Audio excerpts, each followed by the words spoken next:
అందరికీ నమస్కారం. ఈరోజు మనం చెప్పుకోబోయే కథ డాక్టర్ మొగుడు.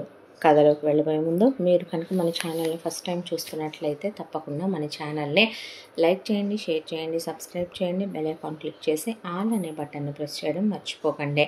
కథని ఎక్కడ స్కిప్ చేయకుండా వినండి. మరి కథలోకి వెళ్ళిపోదామా? అప్పుడే పూజ పూర్తి చేసుకొని ఇల్లంతా ధూపం వేయించే వసుమతి పరుగులు పెట్టుకుంటూ అటు ఇటు క్షణం ఖాళీ లేకుండా తిరిగేస్తోంది ఇల్లంతా. అబ్బాయి గది సిద్ధమైందా? పిల్లాడి కోసమని తెప్పించిన కొత్త బెడ్షీట్లు పరిచారా? వార్డ్రోబ్లన్నీ క్లీన్గా ఉన్నాయా? లోపల రూమ్ స్ప్రే వేయమన్నాను, వేశారా? అలాగే కార్పెట్ ఏర్పాటు చేయమన్నాను. అబ్బాయి వచ్చేటప్పుడు చల్లటానికి పువ్వులు, దిష్టికి గుమ్మడికాయ, దిష్టికి ఎర్ర నీళ్ళు అన్నీ సిద్ధం చేశావా? వేదమంత్రాలు చదవటానికి పండితుల్ని రమ్మనమన్నాను, వచ్చారా లేదా? వంటమ్మాయి దగ్గరికి వెళ్ళి ఇవేనా ఇంకా చేయమని చెప్పాను కదూ అంటే చేసేసాం అమ్మగారు, డైనింగ్ టేబుల్ మీద పెట్టేశాం, మీరు చెప్పినవి అయిపోయినాయి అనగానే పెద్ద డైనింగ్ టేబుల్ మీద ఈ చివరి నుంచి ఆ చివరి వరకు వెండి డిషెస్లోకి తీసిపెట్టి దాదాపు 150 రకాల వంటలు, ప్రతి ఒక్కటి మూత తీసి అన్నిట్లో ఉప్పులు కారాలు సరిగ్గా ఉన్నాయా లేదా అని గబగబగబా టేస్ట్ చూసుకుంటూ వెళ్ళిపోయి, ఇందులో ఉప్పు తగ్గిందే, ఇందులో నువ్వు జీడిపప్పు వేయటం మర్చిపోయావు, ఇందులో ఇంకొంచెం నెయ్యి పట్టుద్దే, ఇందులో ఇంకొంచెం నువ్వు పైన నుంచి గరం మసాలా యాడ్ చేయాలి, ఇందులో నువ్వు కొత్తిమీర చల్లలేదు, ఇందులో వేయించిన కరివేపాకు, వేయించిన పచ్చిమిర్చి చల్లాలి, బాబుకి ఇదంటే ఇష్టం, బొబ్బట్లోకి నెయ్యేదే పెట్టడమే మర్చిపోయావు, పూర్ణాలు నేను 2 రకాలు చెప్పాను, అలాగే క్యారెట్ హల్వా ఇంకా అవ్వలేదా అని అమ్మగారు అన్నీ అయిపోతున్నాయమ్మా వేస్తాను అంటే కానివ్వు, ఎంతసేపు నా కొడుకు వస్తున్నాడు, నా బిడ్డ వస్తున్నాడు, 3 సంవత్సరాల పిల్లాడప్పుడు వెళ్ళిన నా కొడుకు అమెరికా నుంచి డాక్టర్ అయి ఇన్ని సంవత్సరాల తర్వాత మళ్ళీ తిరిగి తన దేశానికి, తన ఇంటికి, తన తల్లి దగ్గరికి వస్తున్నాడు నా బిడ్డ. తల్లి ప్రేమ అంటే ఏంటో ఇన్నేళ్ళు ఎరగడు వాడు, వస్తున్నాడు కానివ్వాలనే కొడుకు రాగానే వేసుకోవటానికి స్పెషల్గా తెప్పించిన బట్టలు, కొడుకు కోసం ఏర్పాటు చేయించిన పెద్ద హోమాలు, పూజలు, ఇల్లంతా డెకరేట్ చేయించే, ఇక్కడ ఇంకా పూలు చుట్టాలి అవ్వలేదు, ఇదిలా ఇదిలా అని చెప్పి హడావిడి చేసేస్తూ ఉండగా వసుమతి అమ్మా అన్న మాట వినిపించి అలా గుమ్మంలోకి తిరిగేసరికి నాన్న అనేసరికి అమ్మా ఎలా ఉన్నావంటే సూర్య ఆగు నాన్న అనే పంతులు గారు అనేసరికి ఒక్కసారే ఒక 40 మంది పండితుల నుంచోనే స్వాగతం పూర్ణకుంభాలతో, ఆ తర్వాత కొడుక్కి ఒక 5-6 రకాల దిష్టులు తీసేసి 7 సముద్రాలు దాటొచ్చావా అయ్యా అని కొడుకుని లోపలికి రమ్మనమని ముందు కొడుకుని వెళ్ళి స్నానం చేసి ఫ్రెష్ అయ్యి రాయ్యా అనే తనివి తీరా కొడుకుని కౌగిలించుకొని ముద్దులు పెట్టుకొని పూజ గదిలోకి తీసుకెళ్ళి కొడుక్కి పూజ చేయించే, ఆల్రెడీ ఎండింగ్కి వచ్చేసిన హోమంలో కొడుకు చేత అక్కడ హోమం దగ్గర కూర్చోబెట్టి పూర్తి చేయించాల్సిన తతంగాలు కంప్లీట్ అయిన తర్వాత అందరికీ ఆశీర్వాదాలు ఇప్పించి వీడ్కోలు పలికాక కొడుకుని దగ్గరికి తీసుకొని ముద్దులు పెట్టుకొని రా నాన్న అని అంటే అమ్మా అన్న తర్వాత నా బంగారు తండ్రే, నా బంగారు కొండే అని వసుమతి మురిసిపోయింది సూర్యని చూసి. ఈలోపు పైన నుంచి తండ్రి కనకారావు మెట్లు దిగుతూ వస్తే హాయ్ డాడీ అనేసరికి హాయ్ రా ఎలా ఉన్నావు అంటే ఐఎమ్ ఫైన్ డాడ్, నాకేమైంది అన్నాడు సూర్య. అన్న తర్వాత ఇంకా చదువు కంప్లీట్ అయిపోయినట్టేగా. అయిపోయింది డాడీ, హాస్పిటలే పెట్టుకోవాలి, ఒక మంచి ప్లేస్ చూసుకుని హాస్పిటల్ నాకు నచ్చినట్టుగా కన్స్ట్రక్ట్ చేయించుకుని కావలసిన ఎక్విప్మెంట్ అంతా తెప్పించుకొని నాతో పాటు ఇంకా కొంతమంది ఇక్కడ నుండి అబ్రాడ్ వచ్చినటువంటి వాళ్ళు ఉన్నారు, ఇండియన్స్ నా ఫ్రెండ్స్ డాక్టర్స్, వాళ్ళని కొలాబరేట్ చేసుకోవాలి అని చెప్తే సరే అలాగే అని నువ్వు ఉండవా ఏంటి డాడీ ఎక్కడికి అంటే భుజం మీద చెయ్యేసి తట్టి మీ పిన్ని బాబాయ్ ఎలా ఉన్నారో అంటే పిన్నికి ఏమైంది ఫుల్ ఆఫ్ హ్యాపీ, బాబాయ్కి ఏమైంది ఇంకా హ్యాపీ, ఎప్పుడు వస్తున్నారంట ఇండియాకి అంటే కంప్లీట్గా వచ్చేయాలిగా డాడీ, 2 సంవత్సరాల్లో అన్నీ బాబాయ్కి ఉన్న బిజినెస్లో అక్కడ ఉన్న ప్రాపర్టీస్ అన్నీ సేల్ చేసుకుని ఇంకా కంప్లీట్గా ఇక్కడ ఒక విల్లా చూసేసుకున్నారు, ఆల్రెడీ పేమెంట్స్ కూడా అయిపోయినాయి, ఇంకా ఇక్కడ కార్ అది కూడా తీసేసుకుంటారంట. ఇక్కడికే షిఫ్ట్ అయిపోతానని చెప్పారు బాబాయే. ఇక్కడ కూడా బోల్డ్ అని ప్రాపర్టీస్ బిజినెస్ ఉంది కదా, వచ్చాక చూసుకోవాలి అన్నారు. అన్న తర్వాత సరే మరి అలాగైతే నాకు పని ఉంది, నువ్వు వచ్చిన వాడివి వచ్చావు బాగానే ఉంది, నాకు మీ అమ్మకి కనపడి ఈ తిండి పూజలు పునస్కారాలు కాదు, ముందు అత్తయ్య దగ్గరికి వెళ్ళి అత్తయ్య ఆశీర్వాదాలు తీసుకో, అత్తయ్యని హక్ చేసుకో, అత్తయ్యకి నీ ముద్దులు ఇవ్వు, అత్తయ్య కోసం నువ్వు అత్తయ్య కూతురు కోసం గిఫ్ట్లు ఏమీ తీసుకురాలేదా, నేను అందరికీ తెచ్చాను క్యాషువల్గా, తీసుకొచ్చిన వాటిల్లో ముందు అత్తయ్యకి ఇచ్చేసి అత్తయ్యకి కనిపించిరా, ఆ తర్వాతే మిగతా ఏవైనా సరే అన్నాడు కనకారావు. సర్లే అనేశాడు సూర్య. అన్నాక కనకారావు నాకు ఆఫీస్ పని ఉందని వెళ్ళిపోయాడు. పిల్లాడు ఇన్ని రోజుల తర్వాత వస్తే ఏంటో ఈ మనిషి ఏంటో ఈ సూర్యం ఏంటో అనకూడదులే కానీ వెదవ సోది, నువ్వు రానన్నా అలాగే అంటాడులే కానీ వెళ్ళొచ్చులే మీ అత్త దగ్గరికి, కొంపలే మునిగిపోలేదులే అని వసుమతి కొడుక్కి పెద్ద పళ్ళెం నిండా అన్నీ తనే వడ్డించుకొని బంగారు పళ్ళెంలో తెచ్చి కొడుకుని ఉయ్యాల్లో కూర్చోబెట్టి తినిపిస్తూ కూర్చుంటే, ఏంటమ్మా నాన్న నేను రాక వచ్చాను కదా, ఈ ఒక్కరోజైనా ఇంట్లో ఉండకూడదా, బిజినెస్ అని అలా ఉరుకులు పరుగులు పెట్టుకుంటూ వెళ్ళాలా, పిన్ని బాబా ఎలా ఉన్నారని ఒక మాట అడిగేసి వదిలేస్తాడేంటి మమ్మీ, ఎప్పుడు వస్తారని ఒక్క మాట అయినా వాళ్ళని ఫోన్ చేసి పలకరించొద్దా, తప్పు కదా అమ్మ, అది సంస్కారం కాదు కదో, నన్ను ఎంత ప్రేమగా పెంచారమ్మా చిన్నప్పటి నుంచే, వాళ్ళు నేర్పించిన సంస్కారమే కదూ నాకు వచ్చింది, డాడీ యాటిట్యూడ్ ఏంటో నాకు అర్థం కాదు మమ్మీ, ఆయన అత్త దగ్గరికి వెళ్ళాలి అని ఆర్డర్ వేసినట్టు చెప్తాడు, ఇప్పటి వరకు జర్నీ చేసి వచ్చే జెట్లాగ్ ఉంటుంది కదా, వెంటనే వెళ్ళాలా,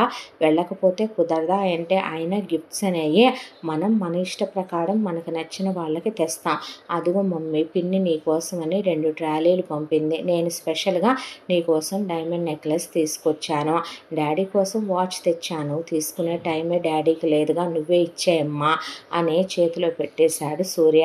ఆ తర్వాత నాకేమీ అత్త గురించి అత్త వాళ్ళ ఫ్యామిలీ గురించి నాకంత డీటెయిల్డ్గా ఏమీ తెలియదుగా మమ్మీ, పిన్నే ఈ బ్యాగ్ తీసుకుని వాళ్ళకు కూడా గిఫ్ట్లు ఇమ్మనమని ఇచ్చి పంపింది, అందులో ఏమున్నాయో కూడా నాకు తెలియదు అన్న తర్వాత ఆవిడ తీసి చూసింది పర్ఫ్యూమ్స్, దాంతోపాటు మెడలో వేసుకునే నెక్ సెట్, వాళ్ళ అమ్మాయి కోసం తీసుకున్నాయి అయ్యి యాక్సరీస్ ఉన్నాయి, ఇచ్చేసిరయ్యా అన్న తర్వాత సరేలే మమ్మీ అని కూర్చోబెట్టి ఆవిడ కొసరు తినిపిస్తుంటే, ఇవన్నీ నాకు అమెరికాలో కూడా తెలుసమ్మా పిన్ని, నేను ఏది మిస్ అవ్వకూడదు అని చెప్పి ఇండియా ఫుడ్స్ అలాగే మన నేటివిటీ కానీ మన ఫెస్టివల్స్ మన సంస్కృతి సాంప్రదాయాలు బాబాయ్ పిన్ని నాకు అన్నీ నేర్పించారు, నాకు ఇవన్నీ తెలుసు మమ్మీ, ఇవి పూతరేకులు కదా, ఇది అరిసెలు కదా, ఇవి సున్నుండలు కదూ, ఇవి కజ్జికాయలు, ఇవి జంతికలు, ఇవి లడ్లు, ఇది క్యారెట్ హల్వా, ఇవి బొబ్బట్లు, ఇవి పూర్ణం బూర్లు,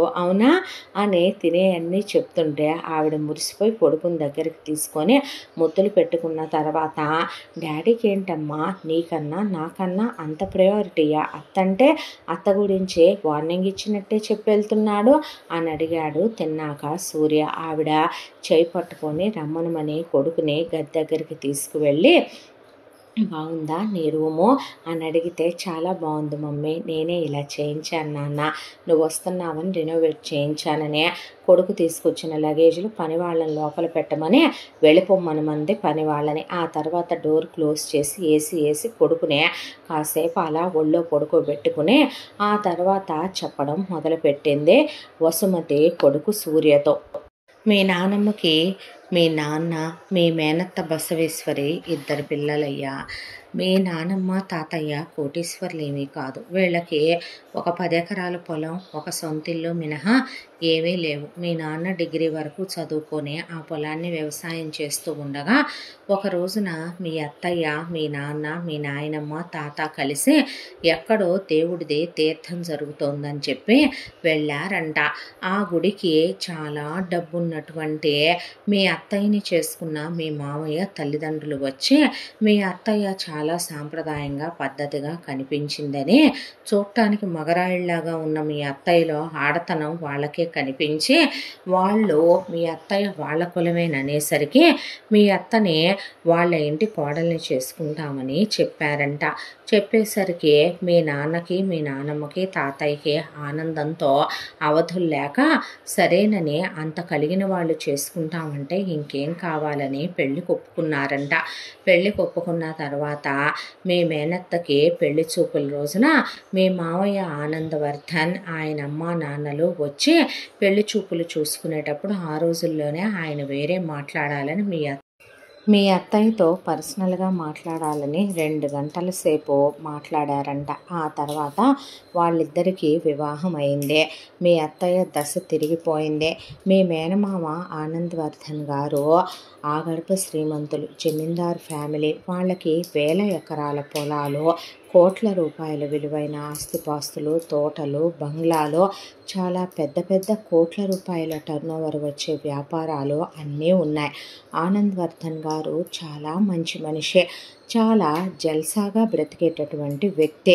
డబ్బుని దుబారా చేయటం వేరు, డబ్బుని అనుభవించడం వేరు. ఆ రోజుల్లోనే ఆయన ఫారెన్ నుంచి షిప్పుల మీద కార్లు తెప్పించుకోవటం, వాడే కెమెరాలు తెప్పించుకోవటం, ఆయన వాడేటటువంటి దుస్తులు ఫారిన్ కంట్రీస్ నుంచి వచ్చేవి. అంతటి ఆగర్భ శ్రీమంతులు. వాళ్ళ ఇంట్లో వెండి డైనింగ్ టేబుళ్ళ దగ్గర నుంచి వెండి కుర్చీల వరకు బంగారపు పళ్ళాల్లో తింటారు నాన్న. అంత డబ్బున్న వాళ్ళ ఇంటికి మేము మేనత్త కోడలిగా వెళ్ళటం నిజంగా చాలా గొప్ప విషయం. మీ మేనత్త పెళ్ళైన తర్వాత మీ నాన్నకి మీ మేనత్త అంటే విపరీతమైనటువంటి ప్రేమ. అసలు చెల్లెల్ని వదిలి ఒక్క క్షణం ఉండగలిగేవాడు కాదంట.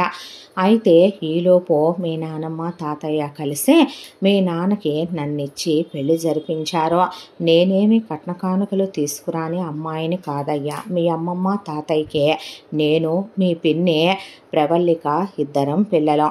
ఆ తర్వాత మా అమ్మ నాన్నలకి బాగా డబ్బుందే.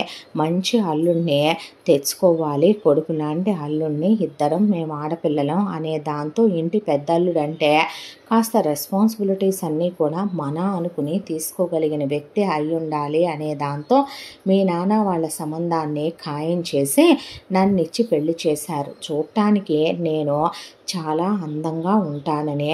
మీ నాన్న బిలో యావరేజ్గా ఉన్న చాలా మంచి కుటుంబం, సంస్కారవంతులు అని చెప్పి నాకు ఆ రోజుల్లోనే బోలెడంతా బంగారం పెట్టే, కట్న కానుకలిచ్చే, ఆస్తిపాస్తులు, స్థిరచరాస్తులు, బోల్డంత క్యాషు, లాంఛనాలు ఇచ్చి మరీ మీ నాన్నకి ఇచ్చి వివాహం జరిపించారు. ఆ తర్వాత నేను కోడలుగా మీ నానమ్మ వాళ్ళ ఇంట్లో అడుగు పెట్టాక మీ మేనమామ ఆనందవర్ధన్ గారు వచ్చి నేను ఆశీర్వచనాలు తీసుకుంటే ఆయన చెల్లెమ్మ అనే ఎవరైనా మాట వరుసకి ఒక చీర కొనుక్కోమనో, గాజులు కొనుక్కోమనో ఒక 5,000 10,000 ఇవ్వటమే గొప్ప విషయం. అలాంటిదే ఆయనది ఎంత పెద్ద మనసు అంటే, కొంతమంది గురించి మనం మాట్లాడుకోవాలంటే తలెత్తే మాట్లాడాలంటారు. వాళ్ళు ఆకాశమంత విస్తారమైన మనసున్న వాళ్ళు అంటారు. అలాంటి మీ మేనమామ ఆనందవర్ధన్ గారు చాలా మంచి మనిషిని నాకు ఆ క్షణమే తెలిసిందే. పెద్ద పెట్టెడు నగలు తీసుకొచ్చి నా ఒళ్ళో పెట్టి నా కోసమని ప్రత్యేకంగా నేయించిన బంగారు వెండి జరీల పట్టు చీరలు నా కోసమని ఆ రోజుల్లో 100 పట్టు చీరలు అలా తీసుకొచ్చి నాకు ఇచ్చారు. వద్దన్నయ్యా అంటే, అన్నయ్య అన్నావు కదమ్మా, నాకు సొంత తోబుట్టువులంటూ ఎవ్వరూ లేరు. మా తల్లిదండ్రులకి నేను ఒక్కడే కొడుకునే. నా సొంత చెల్లెలే ఉంటే నేను ఎంత ప్రేమగా ఉండి ఎంత మమకారాన్ని పంచుతానో నీలో నేను అదే చూస్తున్నాను. నీ అమాయకత్వం, నీ మంచితనం, నీ గొప్ప మనసు నాకెంతో నచ్చాయమ్మా. నీ సొంత అన్నయ్య ఇస్తే కాదంటావా చెప్పు అని ఆయన నా చేతిలో పెట్టి వెళ్ళాడు. ఆ తర్వాత మీ నానమ్మ తాతయ్య ఏమీ కోడలిని కూతుర్లా చూసే అత్తమామలేమీ కాదు. నాకు వీళ్ళ అత్తామామలే అయ్యారు తప్ప అమ్మా నాన్నలు అయ్యింది లేదు. మీ నానమ్మ నేను చూడటానికి బాగుంటానని బోల్డంత ఆస్తిపాస్తులు తీసుకొచ్చానని వీళ్ళ కులమేనని, దానికి తోడు బాగా బ్రతికిన వాళ్ళం మేము అనే దాంతో మా జోలికి పెద్దగా వచ్చేది కాదులే. కానీ కనపడకుండా మాటలు మీ తాత నానమ్మ అంటూనే ఉండేవాళ్ళు.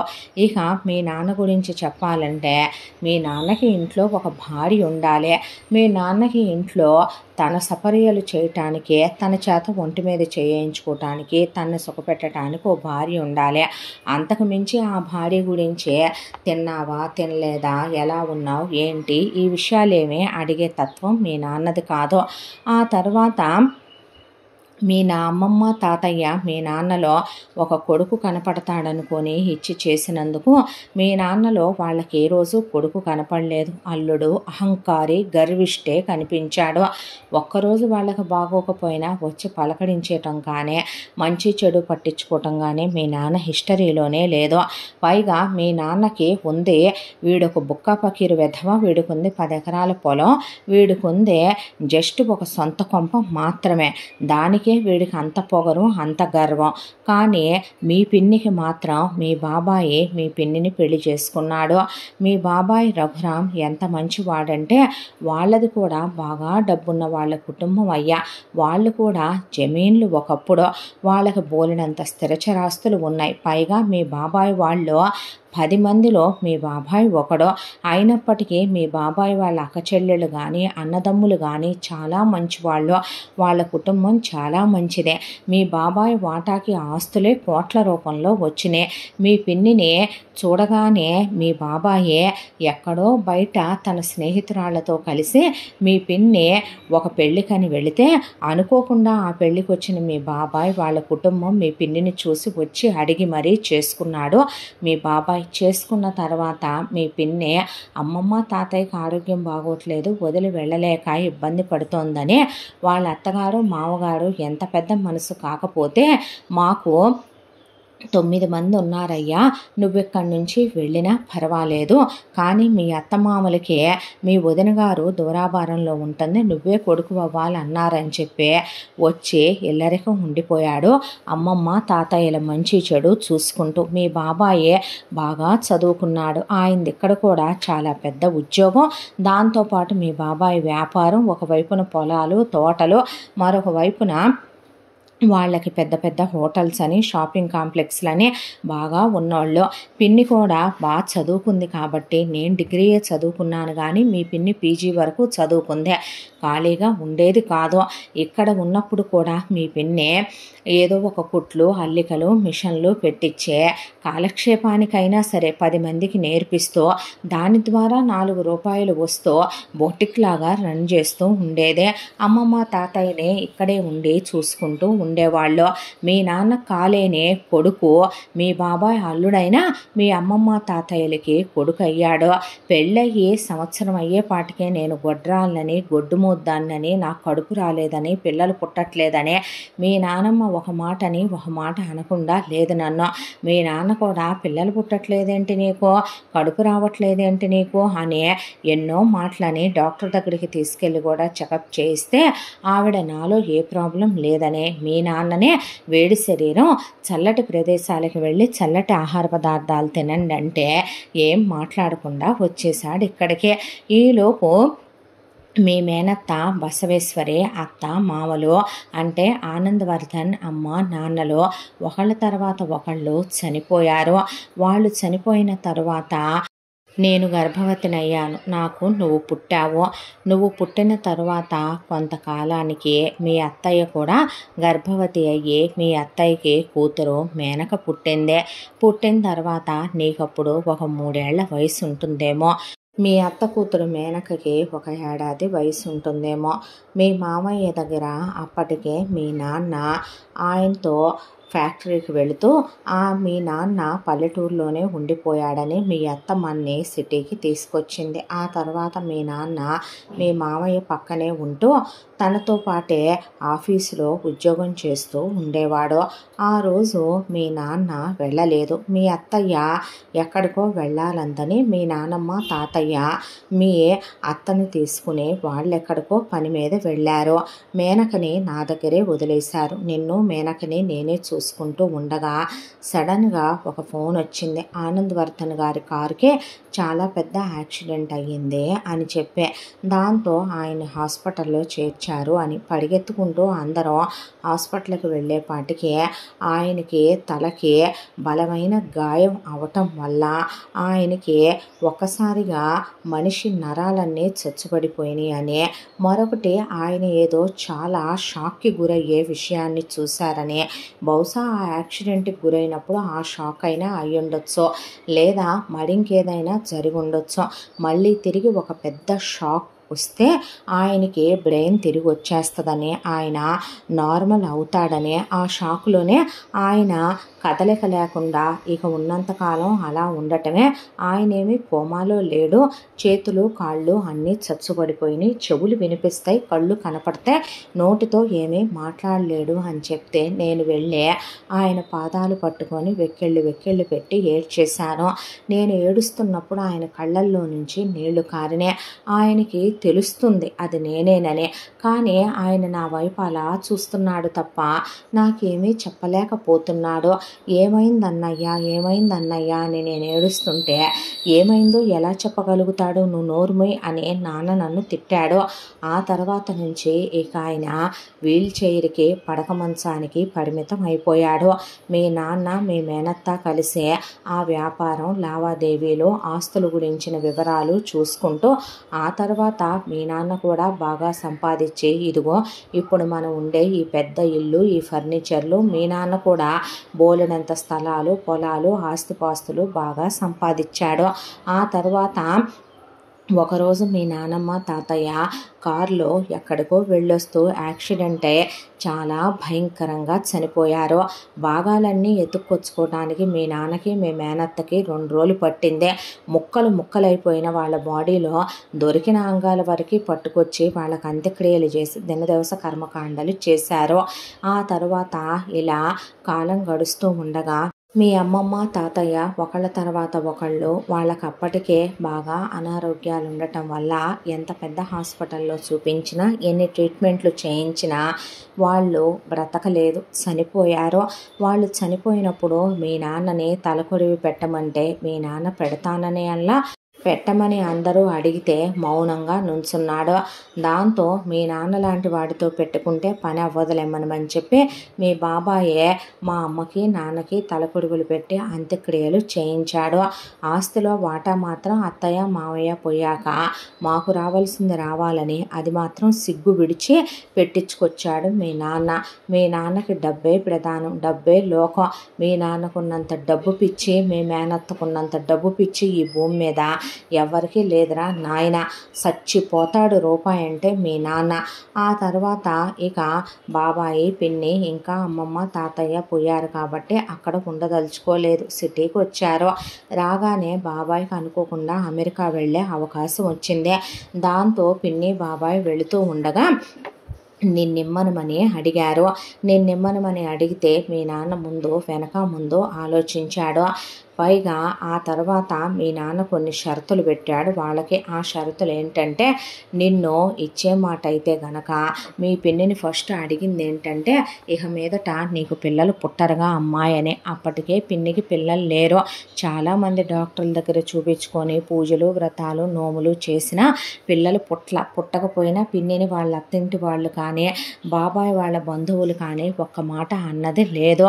దాంతోనే ఇక నువ్వెంతో ముద్దుగా ఉన్నావని పిన్ని బాబాయ్ నిన్నడిగి తీసుకెళ్ళి చదివిస్తామంటే నీకు రూపాయి ఫీజులు కానీ నీకు సంబంధించి రూపాయి తనివ్వనని, అలాగని చెప్పి నువ్వు మీ నాన్న ఇంటి పేరుతోనే పెరగాలని, మమ్మల్నే అమ్మా నాన్న అనాలని, ప్రవల్లికని రఘురామ్ని నువ్వు పిన్ని బాబాయ్ అనే పిలవాలని, నిన్ను బాగా పెంచాలని, నిన్ను గొప్పోణ్ణి చెయ్యాలని, వాళ్ళ ఆస్తి ఎప్పటికైనా నీకే పెడతారనే దాంతో మళ్ళీ ఇక్కడ నాకు పిల్లలు పుడతారు కదా అని చెప్పి మీ నాన్న నిన్ను పంపించేయటానికి సిద్ధపడ్డాడు. కానీ నేను మీ నాన్నకి మీ నాయనమ్మ తాతయ్యకి తెలియకుండా పిల్లలు లేకుండా ఆపరేషన్ చేయించుకొచ్చేసుకున్నాను.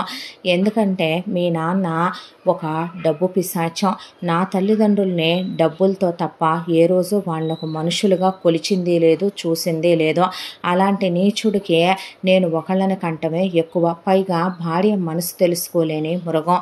చెల్లెలు ఏది చెప్తే అది చెల్లెలు చెప్పు చేతల్లో ఉండే తప్పుడు వెధవ. నాకు పిల్లల్ని కనాలి అనిపించలేదు. ఈ విషయాలన్నీ మీ నాన్న ముందు చెప్పక్కర్లేదు కాబట్టి నువ్వేంటి ఆలోచిస్తున్నావు, మళ్ళీ మరిదిగారి వైపు బంధువుల పిల్లల్ని తీసుకోమంటున్నారంట అనేసరికి ఆస్తి మొత్తం మనోడికే పెడతారుగా అన్నాడు. నిన్నెక్కడి నుంచి పంపించేయటమే మంచిదనుకోని ఎందుకు పెట్టరు అని చెప్పిన తర్వాత పిన్ని బాబాయ్ నిన్ను తీసుకొని ఫారెన్ వెళ్ళిపోయారు. మీ నాన్నలాగా నీకు డబ్బు పిచ్చి రాకూడదని, మీ నాన్నమ్మ తాతయ్యలా దుర్మార్గుల్లా నువ్వు పెరగకూడదని పిన్ని బాబాయికి చెప్పే పంపించాను. దాంతోనే నీకు సంస్కారం విలువలు నేర్పించారు. మధ్యలో పంపించమని మీ నాన్న అన్నప్పటికీ కూడాను నేనే పంపించొద్దని, చదువు డిస్టర్బ్ అవుద్దని చెప్పమని వాళ్ళ దగ్గరే ఉంచమన్నానయ్యా. నువ్వు డాక్టర్ అయిపోయి ఎండి కంప్లీట్ అయిపోయిన తర్వాత ఇక్కడికి హాస్పిటల్ పెట్టుకునే విధంగానే నువ్వు మంచివాడిగా తయారై నీ మంచి మనసు వాళ్ళు తెలుసుకున్నాకనే పంపమన్నాను. ఆ రోజు ఈ రోజుకి వచ్చిందే. ఇప్పటికీ నువ్వు తిరిగి వచ్చావు. నీ తర్వాత నేను మళ్ళీ పిల్లల్ని కనాలనుకోలేదు. ఇక మీ నాన్న విషయం అంటావా, మీ నాన్నకి ఈ ప్రపంచం అంతా ఒక ఎత్తు, తన చెల్లెలు ఒక్కటి ఒక ఎత్తు. మీ నాన్న ఎంత స్వార్థపరుడో, మీ నాన్నది ఎంత ద్రోహబుద్ధో మీ అత్తదే అంతకు 10 ఎక్కువే ఉంటుంది కానీ తక్కువ మాత్రం ఉండదు. మీ అత్తకు అహంకారం ఎక్కువ, గర్వం ఎక్కువ, పొగరు ఎక్కువ, డబ్బు పిచ్చి ఎక్కువ. మీ అత్తకి మీ నాన్నకి లాకీ అవ్వాల్సిందే కానీ నాకు ఇలాంటి వ్యధ వేషాలంటే అస్సలు నచ్చవు.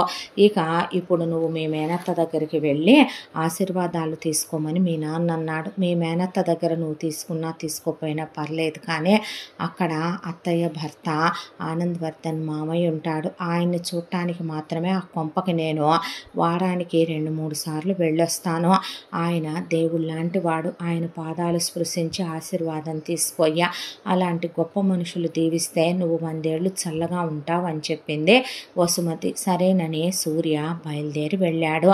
వెళ్ళేసరికి ఎదురుగా బసవేశ్వరి ఉండి అల్లుడు అనుకుంటూ వచ్చి వాటేసుకొని ఎంత అందంగా ఉన్నావురా, ఎంత ఎత్తయ్యావురా అని పట్టుకొని బుగ్గలు పుణికేసి సూర్య బుగ్గల మీద ముద్దులు పెట్టుకొని సూర్యని రారా అని దగ్గరికి తీసుకుని, ఒరే నేను వయసులో ఉండుంటే నిన్నే పెళ్లి చేసుకునేదానిరా, అంత అందంగా ఉన్నావు తెలుసా అని చెప్పి ముద్దుల మీద ముద్దులు పెట్టేసింది. పెట్టిన తర్వాత అక్కడికి కనకారావు కూడా వచ్చి ఏరా వచ్చావా అన్నాక అన్నాడు సూర్య.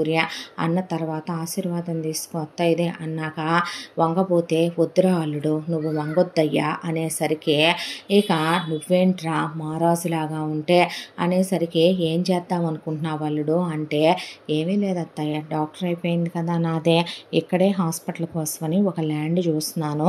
ఇక హాస్పిటల్ పనుల్లో బిజీ అయిపోవాలి. కన్స్ట్రక్ట్ చేయించుకుని హాస్పిటల్ ఓపెన్ చేయించుకోవాలి 2 yearsలో. మీ పిన్ని బాబాయ్ ఏమంటున్నారా అంటే ఏమంటారు, పిన్ని బాబాయ్ వస్తామంటున్నారు. మొత్తం ఎంత సంపాదించారంటే పర్లేదు ఏదో వాళ్ళు సంపాదించగలిగినంత బాగానే సంపాదించారులే, ఇక్కడ కూడా బోల్డంత ఉందలేరా మీ బాబాయికి, మొత్తం నీకేగా పెడతాడు అంది బసవేశ్వరే.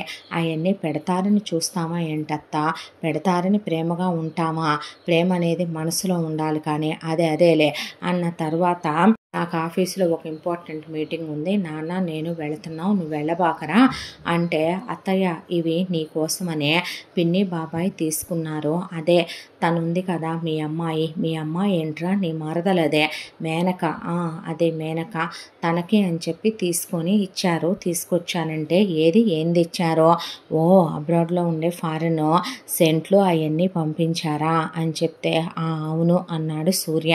అన్న తర్వాత థ్యాంక్ యూ అని మళ్ళీ హక్ చేసుకొని, నువ్వే నీ మరదలకి ఇవ్వరా, దాన్ని కలవకుండా వెళ్ళకు, నేను ఫోన్ చేసి చెప్పాను నువ్వు వచ్చావని అన్నట్టు రారా తిందు కానీ. లేదత్తా, ఇంటి దగ్గర అమ్మ పెట్టింది తినే వచ్చా, మీ అమ్మకు అత్త ఎప్పుడూ ఉండేదేగా అనేసరికి, అత్త తను మా అమ్మ అనేసరికి, నేనే మళ్ళీలేరా మెమ్మనే అన్న తర్వాత, మర్యాద గౌరవాలు ఇచ్చిపుచ్చుకుంటే పెరుగుతాయి, మనమే తీసేసుకుంటే బాగోదుగా అనేసరికి కింద నుంచి పైకి చూసింది సూర్య వైపు. ఆ తర్వాత పదన్నయ్య వెళ్దామని బసవేశ్వరి కనకారావు వెళ్ళిపోయిన తర్వాత అలా కూర్చున్నాడు సూర్య.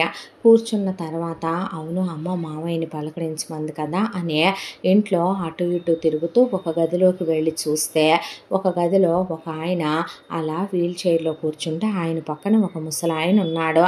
లోపలికి వెళ్ళి, మా మావయ్య ఆనందవర్ధన్ గారు, అయ్యగారే బాబు అన్న తర్వాత, నువ్వు ఇక్కడే ఉంటావా, నువ్వే చూసుకుంటున్నావా మా మావయ్య తాత అంటే, అవునయ్యా ఎన్నో ఏళ్ల నుంచి నేనే చూసుకుంటున్నాను బాబు అని చెప్పాడు ఆ పనతను. ఈలోపు వెళ్ళి ఆనందవర్ధన్ గారే కాళ్ళు స్పృశించి ఆశీర్వాదం తీసుకుని ఆయన్ని కౌగిలించుకొని, మావయ్య నేనెవరో తెలుసా, సూర్య, వసుమతి మీ చెల్లెలు తెలుసు కదా, తన కొడుకుని నేను, సొంత చెల్లెలు కాకపోయినా మా అమ్మని మీరు చాలా ఆదరణగా చూశారని మా అమ్మ మీ గురించి చాలా ఇదిగా చెప్తుంది మావయ్య. నాకు మీలాంటి మంచి మనుషులు ఇంకా ఇలా ఉండకూడదని తాత మావయ్య ఫైల్స్ ఇవ్వు అని ఆ అబ్బాయి ఫైల్స్ అన్నీ చెక్ చేసి చూశాడు. నిజమే, ఒక షాక్కి గురయ్యే ఆయనకి బ్రెయిన్ అలా అయిపోయి మనిషి నరాల్లో స్పందన కోల్పోయాడు. మళ్ళీ తిరిగి ఏదైనా పెద్ద షాక్ తగిలితే ఆయన నార్మల్ అవ్వచ్చు అని ఆ రిపోర్ట్స్లో ఉంది. ఆయన దగ్గరికి తీసుకొని కూర్చొని, ఆయన ఎలా ఉంటున్నారు ఏంటి అంటే, ఇది బాబు ఇలా ఇలా అని చెప్పి ఆ ముసలాయన చెప్తూ ఉండగా ఒక్కసారిగా గణగణ గంటలు మోగుతుంటే ఎక్కడి నుంచో ఆ శబ్దం వస్తోందని చెప్పి మెట్లెక్కి పైకి వెళ్ళి చూస్తున్న సూర్యకి అత్త కూతురు లేదంది. వచ్చిందా ఏంటి అనుకుంటే, ఎవరో ఒక అమ్మాయి గంటలకి దుమ్ము దులుపుతూ కాలు జారి పడబోతే పట్టుకున్నాడు. పట్టుకుంటే ఆ అమ్మాయి కళ్ళు తిరిగి పడిపోయింది. తాత తాత అనే పాటికి ఆ ముసలాయన పరిగెత్తుకొచ్చాడు. అయ్యయ్యో పడిపోయిందా బాబు అంటే, మంచం మీద పడుకోబెడితే, వద్దయ్యా వద్దొద్దు మంచం మీద పడుకోబెట్టొద్దు బాబు అంటే, అదేంటి తాత ఎవరితను అంటే, ఎవరోలే బాబు ఎవరోలే, అవన్నీ నీకెందుకు లేయ్యా అంటే, తాత నేను చెడ్డవాణ్ణి కాదు, దుర్మార్గుణ్ణి కాదు, మీరు నాతో ఏ విషయం ఉన్నా చెప్పొచ్చు అంటే, ఆ అమ్మాయి పేరేంటో ఎవరికి తెలియదు బాబు, ఆ పిల్లకి అసలు పేరే పెట్టలేదు, ఆ పిల్లకి అసలు పేరే ఉండదు, మీ అత్తయ్య గారు ఏమే ఉసై రావే పోవే పనికి మాలిందానా అని చెప్పే ఆ అమ్మాయి మీద మీ అత్తయ్య గారు చేయి చేసుకుంటారు, మీ నాన్నగారు చేయి చేసుకుంటారు, ఆ తర్వాత మీ అత్త కూతురు ఆ మేనకమ్మ గారు చావు కొట్టేస్తారు, ఆ పిల్ల చేత ఇంట్లో పని వాళ్ళందరినీ మానిపించి చిన్నపిల్లప్పటి నుంచే ఇంటి పని వంట పని వేళ్ల పనులు అన్నీ చేయించుకుంటారు, ఆ పిల్ల ఒంట్లో ఎముకలన్నీ ఇరిగిందాకా కొట్టే ఆ ఇరిగిన ఎముకలకి కట్లు కూడా కట్టించకుండా ఆ పిల్లకి తడిగుడ్డలు చుట్టి వదిలేస్తారు, ఆ పిల్ల కనపడితేనే బ్రతకనివ్వరు, ఆ పిల్లని ఏదో ఒక కక్షతో కొడుతున్నట్టుగా చావ కొట్టేస్తూ ఉంటారు. మధ్య మధ్యలో మీ అమ్మగారు వస్తారు బాబు, ఆ పిల్లని చదివిస్తానమ్మా అని మీ అమ్మగారు అడిగితే ముందే వీళ్ళు ఆ పిల్లకి భయపెట్టేసి ట్రైనింగ్ ఇచ్చి ఉంచితే నాకు చదువుకోవాలని లేదు అని చెప్పించారు. మీ అమ్మగారు వస్తా తినడానికని, మీ అమ్మగారు వస్తా డబ్బులని, మీ అమ్మగారు వస్తా బట్టలని తెచ్చిస్తారు, అవేవి ఆ పిల్ల వేసుకోకూడదు, తీసుకోకూడదు, తీసుకున్నా వీళ్ళకి ఇచ్చేయాలి, ఆ పిల్ల దగ్గర ఉంచుకోకూడదు, ఆ పిల్లని ఎందుకు కొడతారో తెలియదు, ఆ పిల్ల ఎవరో తెలియదు, ఆ పిల్ల ఎక్కడి నుంచి వచ్చిందో తెలియదు, అమ్మా నాన్నలు ఎవరో ఏంటో అసలు ఏమీ తెలియదు, కానీ ఈ ఇంట్లో 20 మంది పనులు చేసే చాకిరి ఆ పిల్ల ఒక్కదాంతో చేయిస్తుంది మీ అత్త, పోనీ ఆ పిల్లకి ఏమైనా ముద్ద పెడతారా అంటే, బాబు చెప్తే బాగోదు కానీ ఏ పాపాను ఎవరో రేపు ఏమనుభవించి పోతామో కానీ అయ్యా, కరెక్ట్గా ఆ పిల్లకి 300 గ్రాములు అన్నం పెట్టుద్ది మీ అత్త, దాంట్లో మిగిలిపోయిన ఏ రసమో ఏ మజ్జిగో పోసుకోవాలి, కూరల్లాంటి ఆ పిల్ల తినకూడదు, ఆ 300 గ్రాముల అన్నాన్ని 3 బాక్సుల్లో పెట్టుకొని రోజంతా ఆ ముద్ద తింటూ ఈ చాకిరి చేస్తూ ఉంటుంది ఆ పిల్ల. ఆ పిల్ల బయటికి వెళ్ళకూడదు, ఈ ఇంటికి ఎవరు వచ్చినా మాట్లాడకూడదు, ఎవరైనా ఏదైనా అడిగినా సమాధానం చెప్పకూడదు. ఆ పిల్ల ఏ చిన్న తప్పు చేసినా కిరాతకంగా తీసుకెళ్ళి మీ మామయ్య గారి గదిలో పడేసి కొడతారయ్యా.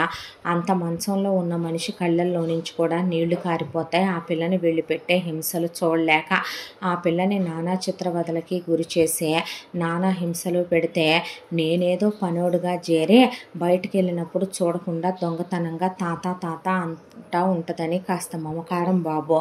దాంతోనే ఆ పిల్లకి ఏదో కాస్త పునుగులో బజ్జీలో కట్టించుకొచ్చిస్తాను. తోటమాలి ఉన్నాడు, ఆయన నాతో పాటే 60 ఏళ్ళు పైనున్న మనిషి. చెట్టుకున్న కాయలు కోసిచ్చి రాత్రి అందరూ పడుకున్నాకిస్తే అవి తింటా ఇంట్లో పడి తిరుగుతూ ఉంటుంది. ఆ పిల్లకి చదువు లేదు, జ్ఞానం లేదు, తెలివి లేదు, అమాయకురాలు బాబు. లోక జ్ఞానం లేదు, పిచ్చిమా తల్లే. బాగా తినే ఉంటే మనిషి చక్కగా ఉంటుందేమో కానీ ఎముకల మీద తోలు కప్పినట్టు అయిపోయి పిచ్చి మహా తల్లి అలా అయిపోయిందే. అంతా దాంట్లో 4 రోజులైందయ్యా. ఆ పిల్ల ఏమీ తినక ఏం చేయలేదు బాబు. అంతా దాంట్లో కూడాను ఆ పిల్ల మీ అమ్మగారు వచ్చినప్పుడు ఆ పిల్లకి ఏదో బట్టలు ఇచ్చారు. ఇచ్చి మీ అమ్మగారు వెళ్ళి వేసుకొని రాపోమ్మా అన్నారు. అన్న తర్వాత వద్దండి నేను తర్వాత వేసుకుంటానంటే లేదని ఆవిడ వేయించి వెళ్ళి ఏదో తినడానికి తెచ్చానని కాస్త ఏదో లడ్డు లాంటిది పెట్టారు బాబు. వద్దన్నా వినకుండా ఆవిడ వెళ్ళిపోయిన తర్వాత ఆ పిల్లని చావగొట్టేసి ఆ పిల్ల తప్పు చేసిందని చెప్పి ఆ పిల్లని ఒక 4 రోజులు మాడితే అన్నం విలువ ఆకలి విలువ నీకు తెలుస్తుంది. నువ్వు అది ఇచ్చి నీ తిన్నావు కదా అనే దాంతో ఆ పిల్లని అలా వదిలేసి 4 రోజులుగా చాకిరీ చేయిస్తున్నారయ్యా. తట్టుకోలేక కళ్ళు తిరిగి పడిపోయినట్టుంది బాబు. అన్న తర్వాత తాత ముందు నువ్వు వెళ్ళి ఈ తీసుకురాపో అని చెప్పి కొన్ని రాసిచ్చి ఆ అమ్మాయికి సెలైన్ పెట్టి విటమిన్ ఇంజక్షన్లు ఇచ్చి ఆ అమ్మాయి తినడానికి ఏమైనా తీసుకురమ్మనమని ఆ అమ్మాయిని తట్టి లేపితే స్పృహలోకి వచ్చి ఎవరండి మీరు అన్న తర్వాత ఈ ఇంటి మనిషి అని చెబితే భయపడుద్దేమోనని డాక్టర్నిలే అంటే ఆహా అన్న తర్వాత కలిపి తినిపించబోతే మీరు నాకు తినిపించటం ఏంటి?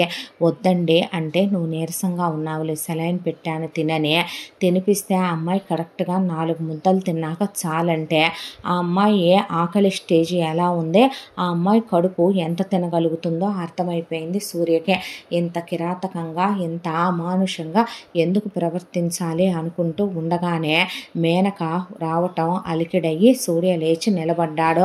నిలబడేసరికి ఏంటి నువ్వు మంచం మీద పడుకున్నావు అనేసరికి ఏమీ లేదు దిగేస్తున్నా వెళ్ళిపోతున్నా అని గడగళ్ళాడుకుంటూ అక్కడి నుండి సెలైన్ కూడా పీకేసి ఆ అమ్మాయి వెళ్ళిపోతే ఎందుకు అలా మాట్లాడతావు ఏముందని ఇందులో అంటే నీకు తెలియదు బావా, ఇలాంటి వాటిని ఎక్కడ ఉంచాలో అక్కడే ఉంచాలే కానీ పని వాటి గురించి పనికిమాలిన వాటి గురించి నీకెందుకని ఆ అబ్బాయిని గట్టిగా కౌగిలించుకొని ముద్దులు పెట్టబోతుంటే లే ఏంటిది చిరాగ్గా అంటే నా కోసం ఏదో తెచ్చావంటగా అబ్రాడ్ నుంచి ఇటీ మమ్మీ చెప్పింది అన్న తర్వాత అవి ఇచ్చిన తర్వాత వాట్సాప్ బావా నెక్స్ట్ ఏం చేద్దాం అనుకుంటున్నావు అంటే హాస్పిటల్ పనుల్లో బిజీగా ఉన్నాను ఏం చేస్తానే. అబ్బో నువ్వు చాలా రెస్పాన్సిబుల్ అనుకుంటా అన్న తర్వాత సాయంకాలం ఇరక్కొట్టేద్దాం బావా, పెద్ద పార్టీ ఏర్పాటు చేశానంటే సారీనే నాకు అలాంటి ఇంట్రెస్ట్ ఉండదు నువ్వు కంటిన్యూ అయిపో అన్నాడు సూర్య. అన్న తర్వాత సరే బావా ఫ్రెండ్స్ దగ్గర నుంచి ఫోన్ వస్తుంది నాకు బాయ్ బాయ్ మళ్ళీ కలుద్దాంలే అని మేనక అక్కడి నుంచి వెళ్ళిపోయింది. ఆ అమ్మాయి ప్రవర్తించిన తీరు అసహ్యంగా ఒక ఆడది ఒక మగాడిని ఎలా పట్టుకుంటుందో ఆ అమ్మాయి వెళ్తూ ఎవరితో మాట్లాడుతూ వెళ్తుందో ఏం మాట్లాడుతుందో అవన్నీ బాగానే అర్థమైనాయి సూర్యకే. ఆ తర్వాత సూర్య ఆ అమ్మాయి కోసం అని చెప్పి బయటికి వెళ్ళే ముందు కొన్ని సంచులు తీసుకొని వచ్చాడు. తీసుకొని వచ్చి నువ్వెక్కడుంటావు అని అడిగితే మీరు వాళ్ళే కదండి ఎందుకు డాక్టర్ నన్ను అబద్ధం చెప్పారు అంటే నేను చెడ్డవాడిని అనుకుంటావేమోనని మా అమ్మ వస్తుంది తెలుసుగా నీకు ఇక్కడికి మీ అమ్మగారు చాలా మంచివారండి పర్వాలా ఆ అమ్మకు పుట్టిన కొడుకునేగా నేను కూడా మంచివాడినేలే కానీ నువ్వెక్కడుంటావు అని అడిగితే ఆ అమ్మాయి ఒక స్టోర్ రూమ్లో ఒక మూలకి దుమ్ము కొట్టుకుపోయి ఉన్న ఒక మా పరుపు దాని మీద పాత చినిగిపోయిన ఒక దుప్పటి చూపించింది. అక్కడికి తీసుకువెళ్ళి ఇందులో నేను కొన్ని కొన్ని ప్రోటీన్ పౌడర్స్ తీసుకొచ్చాను, ఇవి నీళ్ళల్లో కలుపుకొని తాగినా సరిపోతాయి, తాగు. అలాగే ఇందులో కొన్ని సప్లిమెంట్స్ ఉన్నాయి, అవి వేసుకో, నువ్వు చాలా వీక్గా ఉన్నావు అని ఆ అమ్మాయి ఒంట్లో నుంచే బ్లడ్ శాంపిల్స్ తీసుకుంటుంటే, అబ్బా ఎందుకండి సూది గుచ్చారు అంటే, ఏం లేదులే అని బ్లడ్ చాలాసేపటి వరకు రాలే. ఆ అమ్మాయి సిచ్యువేషన్ ఏంటో ఆ అబ్బాయికి అర్థమై ఆ బ్లడ్ శాంపిల్స్ తీసుకున్నాక అక్కడి నుంచి వెళ్ళిపోయాడు. ఆ తర్వాత బ్లడ్ టెస్ట్లు చేయించితే అమ్మాయి చాలా వీక్గా ఉందని, ఆ అమ్మాయికి విటమిన్ డెఫిషియన్సీ దగ్గర నుంచి ఎనిమియా వరకు ఉండాల్సినవన్నీ ఉన్నాయని తెలిసి చాలా బాధ అనిపించింది. ఆ అమ్మాయిని ఎలాగైనా ఆ ఇంట్లోంచి తీసుకురావాలి బయటకు అనుకున్నాడు. అనుకున్న తర్వాత వాళ్ళ అమ్మతో ఆలోచిస్తూ కూర్చుంటే, ఏంటయ్యా అని అడిగేపాటికి, అమ్మ అక్కడ ఒక అమ్మాయి ఉంది కదా, ఎవరా అమ్మాయి అంటే, ఆ అమ్మాయి ఎవరో ఏంటో తెలియదు నాన్న, నాకు కూడా చిన్న పిల్లప్పుడే మీ అత్త చారదీశానని చెప్పింది. ఆ పిల్ల చేత పాపిష్టిదే ముద్రష్టపుదే ఇంట్లో 20 మంది పనోళ్ళు ఉండేవాళ్ళరా, ఈ పిల్ల ఎదిగే కొద్దీ పనోళ్ళందరినీ తీసేసిందే. చదువుకోమ్మా అంటే అది చదువుకోనంటది, ఎప్పుడైనా వెళ్ళినప్పుడు బట్టలో తినటానికి ఏయో ఒకటో ఇచ్చొస్తా ఉంటానయ్యా నేను, నువ్వు ఇచ్చిన ఏవి తందాకా వెళ్ళట్లేదులే అని మనసులో అనుకొని, అమ్మ తను ఎలాగైనా మన ఇంటికి రమ్మనమనవా అంటే, వామ్మో మీ అత్త మీ నాన్న నన్ను బతకనిస్తారా అయ్యా, ఒకరోజు నా పిల్లని నేను చదివిద్దామన్నానని అడ్డమైన వాళ్ళని చదివిస్తావా అని నన్ను కొట్టడానికి మీదకొచ్చాడురా మీ నాన్న.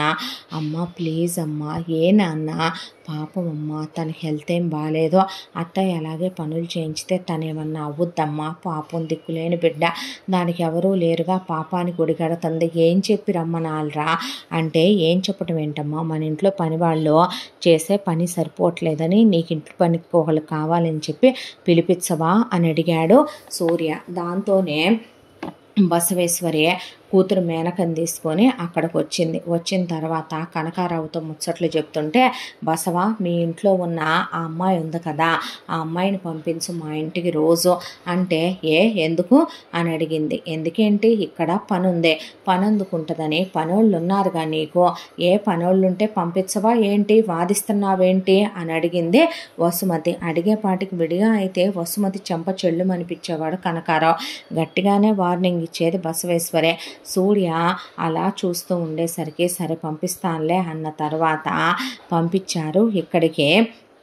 ఆ అమ్మాయిని పంపిస్తే ఆ అమ్మాయికి పేరు కూడా లేదన్నారని చెప్పి ఆ అమ్మాయిని బంగారు అని పిలుస్తాడు సూర్య. పిలిచిన తర్వాత ఆ అమ్మాయిని రమ్మనమని ఆ అమ్మాయికి ఇంజక్షన్లు ఇవ్వటం, ఆ అమ్మాయికి ఫుడ్ తినిపించటం, ఎవరూ చూడకుండా అమ్మాయిని బయటికి రమ్మంటే వద్దండి అంటే ఆ అమ్మాయిని బయటికి తీసుకెళ్ళటం.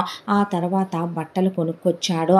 అమ్మో నా ప్రాణాలు నిలువునా పోతాయండి అన్న తర్వాత ఆ అమ్మాయికి ఫుడ్ పెట్టి ఇంజక్షన్ ఇస్తే, ఎప్పుడు ఎందుకండి సూది వేస్తారు నాకు అంటే, నువ్వు బాగుండాలనేలే అన్న తర్వాత బట్టలు తెస్తే తీసుకో అంటే వద్దంటే, సరే ఇవి నీకు ఎలా ఇవ్వాలో నాకు తెలుసులే అన్న తర్వాత ముందు ఇంట్లో అత్త కూతురు కనకారావు కూర్చొని ఉండగానే, పిన్ని ఇవన్నీ పంపించింది పనోళ్ళకు కూడా అని చెప్పి బట్టలు అందరికీ ఇస్తే, థ్యాంక్స్ సార్ అన్న తర్వాత, ఇగో నువ్వు కూడా తీసుకో అని సూర్య బట్టల కవర్లు తీసుకొచ్చి ఆ అమ్మాయికి కూడా ఇచ్చాడు. దానికి ఎందుకు అని అడిగితే, అదేంటత్త పిన్ని పంపించింది అందరికీ, తను పనమ్మాయి కదా, ఇస్తే తప్పేంటి అన్నాడు. తప్పని కాదులేరా, దానికి వద్దులే అంటే, ఎందుకు వద్దు, పిన్నికి ఫోన్ చేసిస్తాను చెప్పు, పిన్ని సంగతి నీకు తెలుసుగా అన్న తర్వాత, అది అసలే పొగరుపోతే, ఇప్పుడు దాని నోట్లో నోరు పెడితే రేపొద్దున వీడికి పెట్టే రూపాయి కూడా పెట్టదు,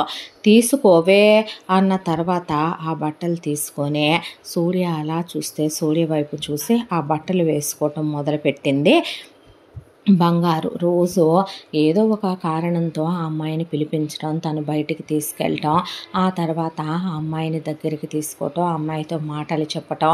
ఆ అమ్మాయిని ఎక్కడికైనా వెళ్ళాలనుందా అని అడిగాడు.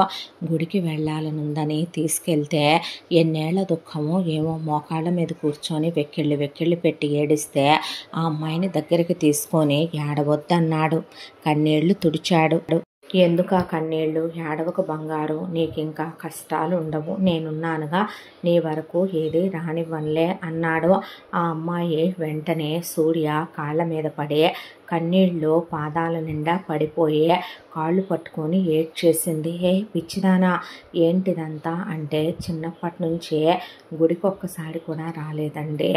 ఎందుకు నా జీవితం ఇలా చేసేసావని దేవుణ్ణి అడగాలని ఎప్పటి నుంచో అనుకునేదాన్ని. ఈరోజు మీరు తీసుకొచ్చారు. నా మనసులో బాధంతా దేవుడికి చెప్పేశాను. దేవుడు చూసుకుంటాడు. కానీ దేవుడు మనుషుల రూపంలోనే వస్తాడంట. పని తాత, తోటమాలి తాత చెప్పేవాళ్ళు. అలా దేవుడు మీ రూపంలోనే వచ్చాడేమో. మీరు వచ్చాకే నచ్చింది అని, నచ్చలేదు అని నాకేది తెలియదు తిండి. కానీ మీరు వచ్చిన తర్వాత నేను రుచులంటే ఎలా ఉంటాయో చూస్తున్నాను. మీరు పెడితేనే ఆ తిండి ఈ తిండి, మీరంటారే ఐస్ క్రీమ్ అని, పిజ్జా అని, బర్గర్ అని, కేకులని, మీరు తీసుకెళ్తారే అక్కడికని ఇక్కడికని, సినిమాకని, బయటకని. ఇప్పుడేనండి ప్రపంచం చూడటం. కొత్త బట్టలు ఎలా ఉంటాయో కూడా తెలియదండి, ఇప్పుడే వేసుకోవటం అన్న తర్వాత అది తనకి కరెక్ట్ టైం అనిపించిందే. తను డెసిషన్ తీసుకోవటానికి అది కరెక్ట్ అనిపించింది. దాంతోనే ఆ అమ్మాయిని ఐ లవ్ యూ అన్నాడు.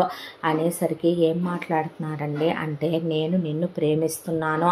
వద్దండి, ఇలాంటివేవి వద్దు. ఇందుకే మీరు నన్ను దగ్గరికి తీసి నా మంచి చెడులు చూస్తున్నారా? నన్ను వాళ్ళు బ్రతకనిస్తారనుకుంటున్నారా? ముక్కలు ముక్కలుగా నరికేసి చంపేస్తారండి. ఇలాంటివేవి వద్దు. రేపటి నుంచి నేను రాను కూడా రానులేండి. నాకు ఈ మాత్రం ఉండే స్థానం కూడా మిగలనివరా మీరు అన్న తర్వాత, ఎందుకు భయపడాలి?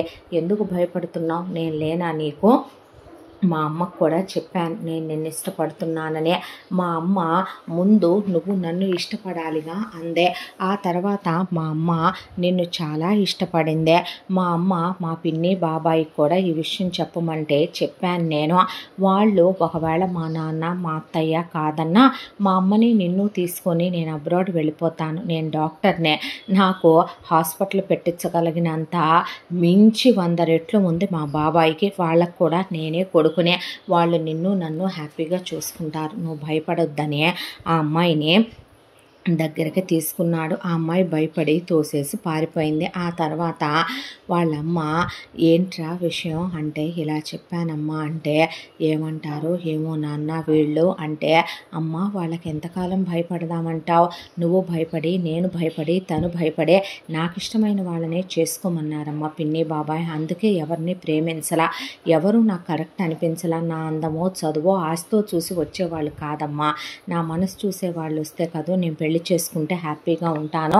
నాన్నని పెళ్లి చేసుకున్న నాళ్ళలో నువ్వు హ్యాపీగా ఉన్నావా అమ్మా అని అడిగేసరికి ఆవిడ, సర్లే నాన్న, దేవుడు ఏదైతే అది చేస్తాడు, కానీ అది భయపడుతున్నట్టుంది కారా అంటే, ఒట్టి పిరికిదమ్మా, చూడు దూరంగా పారిపోతుందన్నాక ఆవిడకి దగ్గర చేశాడు. ఆవిడ దగ్గరికి తీసుకొని, భయపడకమ్మా నేనున్నానుగా అనే ఆ అమ్మాయికి ధైర్యం చెప్తూ, కొడుకు ఇష్టమే కదా ఏ తల్లైనా కోరుకునేది, వాళ్ళు బాగుంటే అంతకన్నా ఏం కావాలే అనుకుంటూ ఉండగా, ఇక ఒక రోజున ప్రవళిక రఘురాం వస్తున్నామని ఫోన్ చేశారు. చాలా సంతోషపడిపోయింది వసుమతి. సూర్య కూడా చాలా ఆనందపడి ఈలోపు మంగాడిని తన గదిలోకి రమ్మనమని గదిలో డోర్స్ క్లోజ్ చేసి ఆ అమ్మాయి నడుము పట్టుకొని దగ్గరికి లాగే ఆ అమ్మాయి పెదాల మీద డీప్గా ముద్దు పెట్టుకున్నాడు. ఫస్ట్లో అబ్బాయిని దూరంగా తోసేసిన ఎంతైనా ఆడపిల్ల వయసుకు వచ్చింది, ఫీలింగ్స్ ఉంటాయి కదా. దాంతో ఆ అబ్బాయి ముద్దుని నో అనలేకపోయింది. చాలా ఖరీదైన డైమండ్ రింగు పెట్టి ప్రపోజ్ చేశాడు ఆ అమ్మాయికి.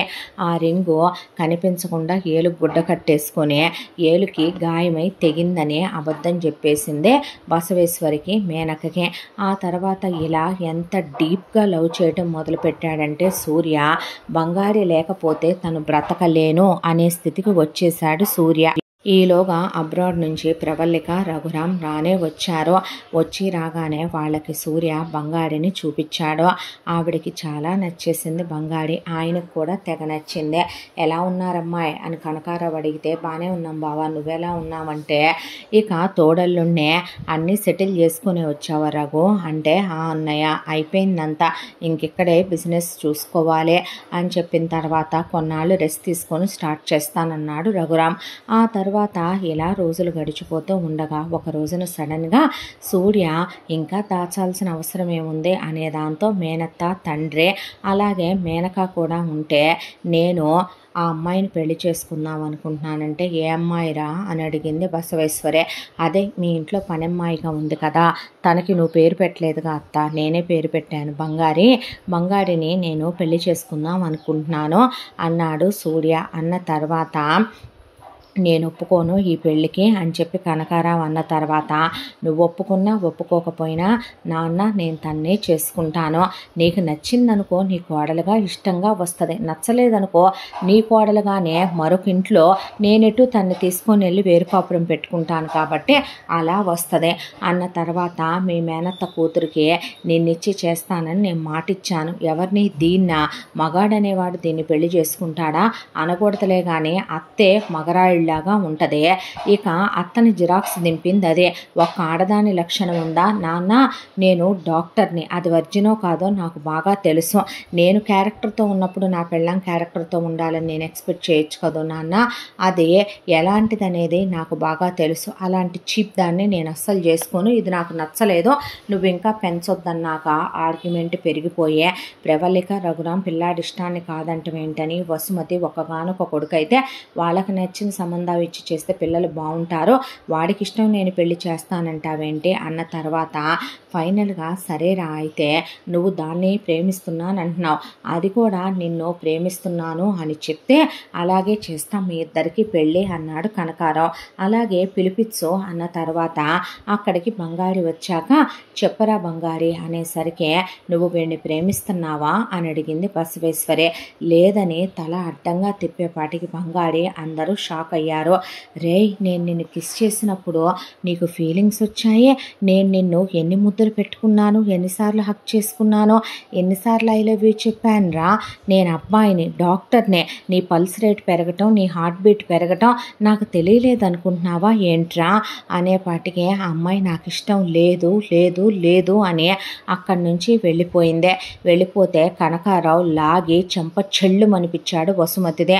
బావా అని ప్రవల్లి కంటే నువ్వు నీ మొగుడు వాడి కన్న తల్లిదండ్రులు కాదు, హద్దుల్లో ఉండండి, నా కొడుకు పెళ్లి విషయం నాకు తెలుసు, ఏరా పనికి మాలిన సన్నాసే, అలాంటి లో క్లాస్ వాటికి పిలిసే ఒక ముద్ద పెట్టి వాటితో ముద్దులు పెట్టుకొని ఏం చండాల బుద్ధిరా, ఇదేనా పిల్లాన్ని మీకు ఇస్తే పెంచే పెంపకాలు మీరు, దాన్ని నువ్వు పెళ్లి చేసుకోవటం ఏంట్రా పనికి మాలిన సన్నాసే, నువ్వు నీ మేనత్త కూతుర్నే పెళ్లి చేసుకోవాలి, పిచ్చి పిచ్చి వేషాలు వేయకో, వెధవ వేషాలు వేసామంటే మీ అమ్మ చచ్చుద్ది నా చేతిలో, నువ్వు ఎవరినేం చేసినా నేను చేసుకోను దాన్నే, అవునా ఇప్పుడే నిశ్చయ తాంబూలాలు ఇక్కడే మార్చుకుంటున్నానని తాంబూలాలు మార్చేసుకొని నువ్వు చేసుకోకపోతే నీ అమ్మ శవం నువ్వు తలకొడివి పెట్టి తగలేసుకోవాల్సి వస్తుంది జాగ్రత్త అని అక్కడి నుంచి వెళ్ళిపోయారు కనకారావు వాళ్ళు.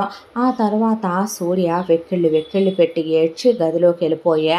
అసలు ఎందుకు బంగారు ఇలా చేసిందో అర్థం కాక పిచ్చోడైపోయాడు. ఆ తర్వాత ఇంటికి వెళ్ళిన బంగారే డైరెక్ట్గా ఆనందవర్ధన్ రూమ్లోకి వెళ్ళి అలా కూర్చొని ఆయన పాదాల మీద పడి ఏడుస్తూ, చూసావా నాన్న ఏం చేసేసారో, ప్రేమించేశాను నాన్న తన్నే అని అసలు జరిగిన గతంలోకి వెళ్ళింది ఆ అమ్మాయి మైండ్. ఆ అమ్మాయిని సూర్య దగ్గరికి తీయటం, ముద్దులు పెట్టడం, హక్ చేసుకోవటం, గిఫ్ట్లు ఇవ్వటం, బట్టలు కొనటం, తినిపించటం, బయటికి తీసుకెళ్ళటం, ఇవన్నీ వసుమతి చూసినా కూడా కొడుకు ఇష్టపడుతున్నాడు కాబట్టి ఆవిడ పట్టించుకోలేదు. కానీ వసుమతితో పాటు బసవేశ్వరి, కనకారావు, మేనక కూడా గమనించడం, ఆ ఇంట్లో వీళ్ళు పెట్టిన ఆంతరంగిక పని మనుషులు వీళ్ళకన్నీ జారమోయటం అయిపోయింది. ఆ తర్వాత ఎప్పుడూ చావగొట్టేసే బసవేశ్వరి ఆ రోజున ఇంటికి వచ్చిన బంగారిని పడేసి కాలుతో తొక్కేసి మేనక కసితీరా కొట్టే కనకారావు గొంతు పట్టుకొని పైకి లేపి, నీకు తెలియనే కథ ఒకటి చెప్పమంటావా అని చెప్పడం మొదలుపెట్టారు. నీకో విషయం తెలుసా అని బసవేశ్వరి చెప్పుకురావటం మొదలుపెట్టింది.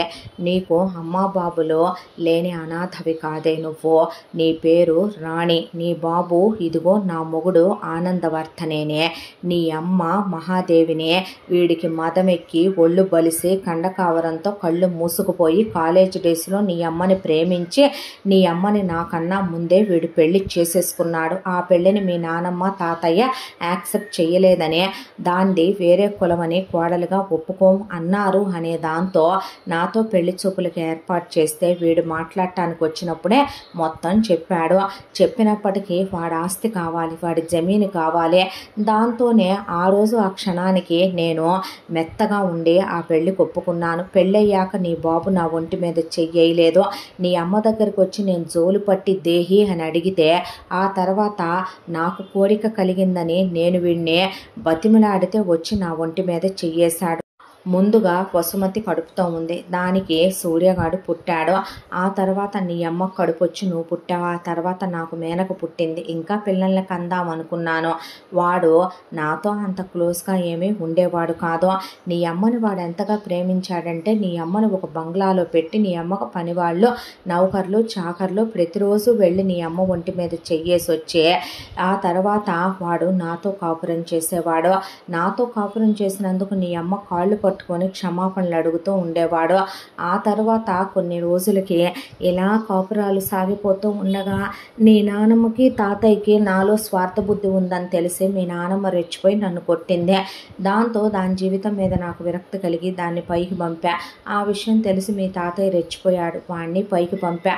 ఆ తర్వాత నీ అమ్మని ఏం చేద్దామా అని నేను ఆలోచిస్తూ ఉండగా ఆనందవర్ధన్ ఒకరోజు నేను నా కూతురు మేనకకి ₹1,00,00,000 నగలు తీసుకుంటే అదే కంసాలితో ఆవిడకి కూడా తీసుకెళ్ళి ₹1,00,00,000 నగలు, అక్కడ కూడా ఒక కూతురు ఉంది. ఈ కూతురు కన్నా పెద్దదే మా రాణి.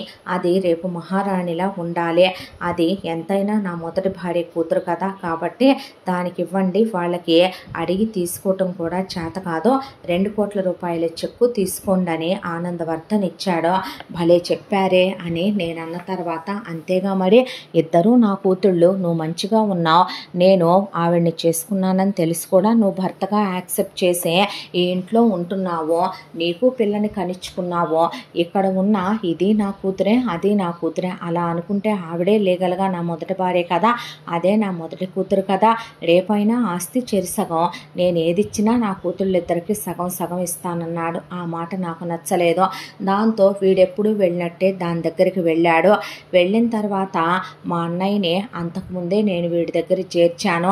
ఆఫీసులో ఉన్న లూప్ హోల్స్, బిజినెస్ సీక్రెట్లు, వీడికి ఉన్న స్థలాలు, పొలాలు, వ్యాపారాలు, వ్యవహారాలు అన్నీ తెలుసుకునేలా వాడిని నమ్మేలా మా అన్నయ్యని ఉండమన్నాను. ఆ తర్వాత నీ అమ్మ దగ్గరికి నేను మా అన్నయ్య ఒక 100 మంది మనుషుల్ని తీసుకొని వెళ్ళి ఈ ఆనందవర్ధన్ గారిని మోకాళ్ళ మీద కూర్చోబెట్టి నీ అమ్మని వాడి కళ్ళెదురుగా నేనే కత్తులతో పొడిచి పెట్రోల్ పోసి తగలబెట్టాను. ఆ తర్వాత వీడి తల పగలగొట్టాడు మా అన్నయ్య.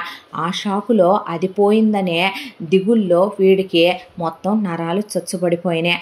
అంతటితో నా కోపం, ఆవేశం పోలేదు వాడి మీద. దాంతోనే ఎలాగైనా వీళ్ళని అందచందాలతో తొక్కేయచ్చు, ఆస్తంతా జమీనంతా నేను తీసుకోవచ్చు అనుకుంటే వాడికి ఒక్కరోజు నా మీద కోరిక కలగల. నీ అమ్మ ముందు వాడికి నేను చప్ప ఫిగర్ని అయిపోయాను కాబట్టి నిన్ను తీసుకొచ్చా.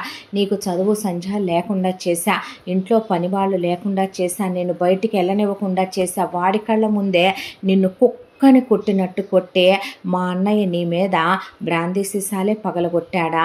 ఆ తర్వాత నేను నిన్ను వాతలే పెట్టానా? నా కూతురు నీ చేతులు కాళ్లే విరక్కొట్టిందా? నువ్వు అనుభవించే ఆ నరకం చూసి నీ బాబు చిత్రహింస అనుభవిస్తుంటే మా గుండెలు చల్లబడ్డాయే. నువ్వప్పుడు నా మేనల్లుడు నిన్ను ప్రేమిస్తున్నానని ఆశలేస్తున్నాడు. నా కూతురికి ఇచ్చి వాడిని చేసుకుందామని వాడమ్మని బతకనిచ్చిందే. ఎప్పుడో పైకి పంపేవాళ్ళు మా అమ్మ నాన్న, నేను దాన్ని. దాని నుంచిందే మా అన్నయ్యకి అది అందంగా ఉంటుంది.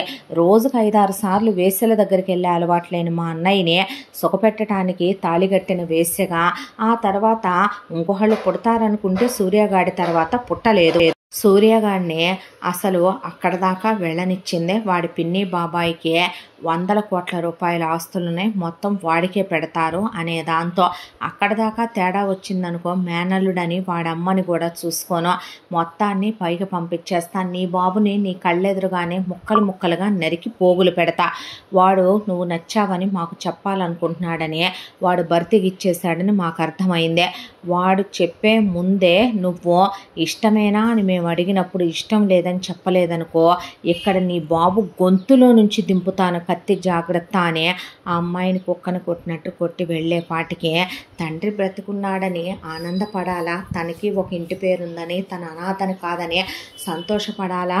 లేదు, ప్రేమించిన వాడు తన ప్రేమ తనకి శాశ్వతంగా దూరం అయిపోతున్నాయి, తన వల్ల వసుమతే, ప్రవల్లిక, రఘురాం, సూర్య చనిపోతారు, తన తండ్రిని చంపేస్తుందనే దాంతో నోరు మూసుకోవాలా? ప్రేమ గొప్పదా? తల్లిదండ్రులు లాంటి పెద్దవాళ్ళు గొప్పోళ్ళ అంటే ఆ ప్రేమే వదులుకోవటానికి సిద్ధపడిపోయింది బంగారు. దాంతోనే ఇక ఏమీ మాట్లాడకుండా ఆ రోజు సూర్య అంటే ఇష్టం లేదని చెప్పింది. ఈలోపు వీళ్ళిక్కడ పెళ్ళి ఏర్పాట్లు చేయటం, సూర్య రోజు అమ్మాయిని పట్టుకొని నేనంటే నీకు ఇష్టం లేదా, నువ్వు నన్ను ప్రేమించలేదా, ఎందుకు దూరం పెట్టావు, ఎందుకు అబద్ధం చెప్తున్నావు, నాకు తెలుసు ఏదో నిజం ఉందే, ఏం జరిగింది అసలు నాకు చెప్పు ప్లీజ్ అని ఒకవైపుని చెప్పమ్మా అని ప్రవల్లిక, రఘురాం ఏమైందమ్మా అని వసుమతి అడిగినా అస్సలు నోరిప్పట్లేదు ఆ అమ్మాయే. ఆ తర్వాత ఒక రోజున వీళ్ళు ఆలోచించడం మొదలుపెట్టి గమనిస్తూనే ఉన్నారు ఇదంతా. అసలు ఇది బ్రతికున్నా లేనిపోయిన దరిద్రమంతా వచ్చేలాగా ఉందే, ఇదంతా ఎందుకు అమ్మా, నా పెళ్ళికి దాని శవాన్ని నా గిఫ్ట్గా ఇవ్వవా అని అడిగింది మేనక. అదెంత పనిలే అని చెప్పి రౌడీని పిలిచి మాట్లాడి ప్లాన్ చెప్తూ అన్నయ్య నీ పెళ్ళాన్ని కూడా వేసేంచుతున్నాను అంటే ఏమ్మా అన్న తర్వాత ఏమీ లేదు, దీన్ని ఒక్కదాన్ని పైకి పంపిస్తే అనవసరమైన అనుమానాలు కదా, పైగా నీ పెళ్ళానికి నోరు బాగా పెరిగిందన్నయ్య, ఏమని బాగుతుందో తెలుసా, నువ్వు అవసరమైతే మా అబ్బాయిని పెళ్లి చేసుకొని వెళ్ళిపోమ్మా, మా ఆడపడుచు కూతురునేమే నువ్వు చేసుకోనక్కర్లేదు, లేచిపోయి పెళ్లి చేసుకున్నాని సలహాలు ఇస్తుంది. ఇప్పుడు దాన్ని దాంతోపాటు దాని చెల్లెలు మొగుడిని కూడా పంపిస్తే ఎటు ఆస్తి వీడికేగా వచ్చేదే, ఆ తర్వాత నా కూతురుగే కాదా అన్నయ్య వచ్చేదే, అందరూ పోయారనే దిగుల్లో ఉన్నప్పుడే నా కూతురికి తాళి కట్టిచ్చేస్తా, వాడికి ఏదో ఒకటి కలిపి దీంతో కాపురం చేయించి ఇద్దరు పిల్లల్ని పుట్టిస్తాయి, ఎక్కడికి పోతాడన్నయ్య నువ్వు, అయినా ఇన్నేళ్ల నుంచి దాన్ని పెళ్ళంగా ఏముంది ఒక వేసిగా కులతగా దాంతో ఉంటూనే ఉన్నావు, ఇంకా మోజు తీరిపోలా, వయసులో ఉన్న ఇంకో దాన్ని చూసి చేసుకోవచ్చులే అన్నయ్య అని చెప్పింది బసవేశ్వరి. ఆ తర్వాత ప్లాన్ ప్రకారం వీళ్ళు గుడి దగ్గరికి వెళ్ళి తిరిగి వస్తూ ఉండగా ఒక్కసారిగా అటాక్ చేశారు గుండాలు. అంతా దాంట్లో కూడా బలంగా ఉన్న రఘురాం, సూర్య కలిసే వాళ్ళని తుక్కు కొడుతూ కనకారావుని నువ్వు మగాడివా గేఫెలోగా నుంచుంటావేంటని అడిగాడు రఘురాం. అదే అదే అదే అదే అంటూ కనకారావు నుంచునేసరికి ఈలోపు అందరూ కారులో ఎక్కుతూ ఉండగా వసుమతి కత్తి తీసుకొని ఒక్కసారిగా బంగాడి మీద దాడి చేయటానికి వస్తే బంగాడిని పక్కకు తోసేసిన తర్వాత వసుమతిని చంపమని బసవేశ్వరి సైగ చేసేసరికి వసుమతి మీద కత్తితో దాడి చేశాడు ఆ వచ్చిన గూండాల్లో ఒకడు. ఆ కత్తికి అడ్డు వెళ్ళింది బంగాడి, దాంతో ఆ అమ్మాయి పొట్టలో నుంచి దిగేసింది ఆ కత్తి, కుప్ప కూలిపోయింది ఆ అమ్మాయి.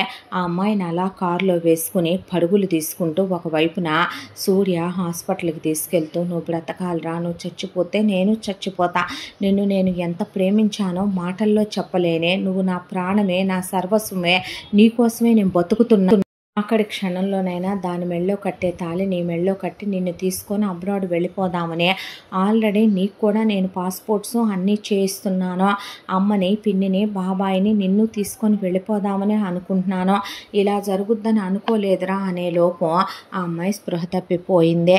స్పృహ తప్పిపోయిన తర్వాత హాస్పిటల్కి తీసుకెళ్తే నేను ఫారెన్లో సర్జన్ని అని చెప్తే వాళ్ళు వెంటనే ఎమర్జెన్సీలో అడ్మిట్ చేసుకున్నారు బంగారిని.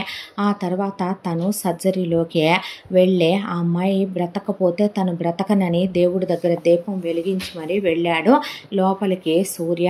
ఆ తర్వాత వీళ్ళంతా కలిసి మెల్లగా వెనకాల కారులో ఒకవైపున కనకారావు అలాగే బసవేశ్వరి కూతురు మేనక బయలుదేరి ఏమెరగనట్టు అయ్యో అనుకుంటూ డ్రామా వేసుకుంటూ వెళ్ళిన తర్వాత దాన్ని ఉన్నాయి అన్నయ్య, ఒకవేళ పెళ్ళప్పుడు వీరేదన్నా రచ్చ చేశాడనుకో దాన్ని అడ్డం పెట్టే నా కూతురు మెళ్ళో తాళి కట్టిస్తాను అని మాట్లాడుకుంటూ వాళ్ళ కారులో వెళ్ళిపోయారు. ఈలోగా ప్రవల్లిక, రఘురాం అక్కడే ఉన్న ఆనందవర్ధన్ని కారులో ఎక్కించుకొని వసుమతితో సహా వస్తూ అయ్యయ్యో ఎంత పని జరిగిపోయిందే అనుకుంటూ ఉండగా ఇలా డ్రైవ్ చేసుకుంటూ వస్తూ ఉండగా ఆయనకి ఆ షాకులో జరిగిపోయినవన్నీ గుర్తు రావటం మొదలైనవి. ఆ అమ్మాయి ప్రేమ అంటాం, ప్రేమిస్తున్నాను అంటాం.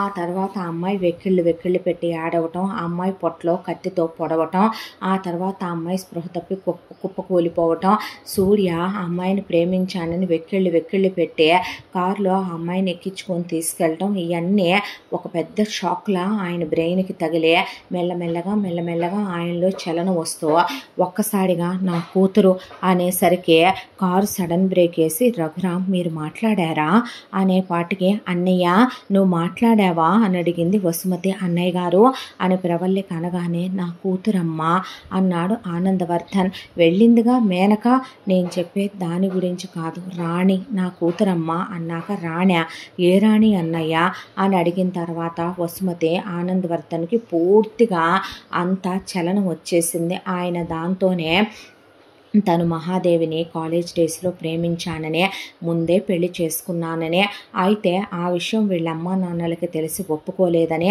ఆ తర్వాత కులం కోసం వాళ్ళకి నచ్చిన బసవేశ్వరిని పెళ్లి చేసుకోమన్నారనే, దాంతో బసవేశ్వరికి పెళ్లి చూపుల్లోనే 2 గంటలు కూర్చోబెట్టి తన జీవితంలో మహాదేవి ఉందని, తను రెండో భార్యగా రావాలని, ఇష్టం లేకపోతే అసలు పెళ్లి చేసుకోవద్దని, పెళ్ళి అయిన తర్వాత అయినా నేను నిన్ను తాకలేనని చెప్పి తను ఒప్పుకున్నాకే చేసుకున్నానని, పెళ్ళైన తర్వాత నాకు భారీగా మీ మీద ఎక్స్పెక్టేషన్స్ ఉంటాయని వచ్చే మహాదేవి కాళ్ళ మీద అక్క అని పడిందని, ఆ తర్వాత తనేం చేసింది, ముట్టుకోమంటే 15 రోజులు బసవేశ్వరి తన గదిలోకి రమ్మనమని గొడవ పెట్టినా వెళ్ళి కాపురం చేశానని, ఆ తర్వాత తన అమ్మ నాన్నలు సడన్గా చనిపోయారని, ఆ తర్వాత నీకు బాబు పుట్టాడమ్మా సూర్య, తర్వాత మహాదేవి కూతురు పుట్టింది రాణి అని పేరు పెట్టుకున్నాను, తర్వాత బసవేశ్వరికి మేనక పుట్టింది, మీ ఆయన నా దగ్గర పనిలోకి వచ్చి చేరాడు, మెల్లమెల్లగా ఆఫీసులో లూప్ హోల్స్ అన్నీ తెలుసుకున్నారు, ఆ తర్వాత ఒక రోజున బసవేశ్వరి మేనకకి నగలు చేయించుతుంటే నేను రాణికి ఛాన్స్ అన్నాను,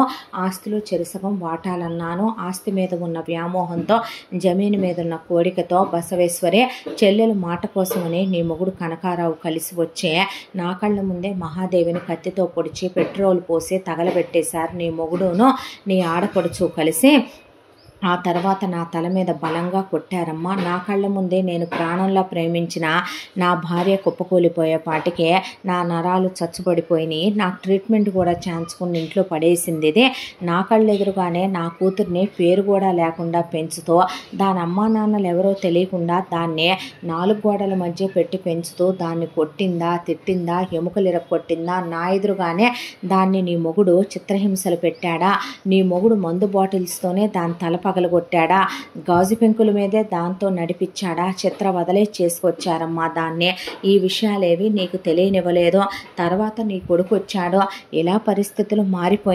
మారిపోయిన తర్వాత వీళ్ళు నన్ను చంపుతామని, నిన్ను వీళ్ళిద్దరిని చంపుతామని నా కూతురు నోరు మూయించేశారు, ఆ తర్వాత నీకో విషయం తెలుసా, నా గదిలోనే కూర్చుని బసవేశ్వరి ఈ ప్లాన్ అంతా వేసిందే, ఇప్పుడు వచ్చిన వాళ్ళంతా కిరాయి గుండాలు, ఏ బిజినెస్ విషయాల్లో గొడవల వల్ల వాళ్ళు రాలేదు, వీళ్ళే ఏర్పాటు చేశారు, బసవేశ్వరి వసుమతి నిన్ను కూడా చంపించేయాలని ప్లాన్ వేసిందే, కనకారావు దానికి సరే అన్నాడు, నిన్ను ఇన్నాళ్ళు అందంగా ఉంటావని శారీరకంగా వ్యామోహంతో నీ శరీరం మీద కోరికతోనే నిన్ను బతకనిచ్చారమ్మా, నువ్వు తెచ్చిన కట్నం కోసం ప్రవల్లిక రఘురామ్ దగ్గర కూడా వాళ్ళు సంపాదించిన డబ్బులు పిల్లాడికి వస్తాయనే పిల్లాడిని వాళ్ళకి ఇచ్చారు, తర్వాత ఇప్పుడు వాళ్ళు వచ్చాక ఆస్తి అంతా వచ్చుద్దనే వాళ్ళకి వీళ్ళు ఎదురు చెప్పలేకపోతున్నారు, ఇప్పుడు అందరినీ మట్టుబెట్టాలని నిర్ణయించేసుకున్నారు నీ మొగుడు నా పెళ్ళాము కలిసి, అర్థమవుతుందా అమ్మా నేను చెప్పింది అనేసరికి వసుమతి కళ్ళు ఎర్రగా అయిపోయి, ఆ తర్వాత వీళ్ళేమీ మాట్లాడకుండా హాస్పిటల్ దగ్గరికి వెళ్ళారు,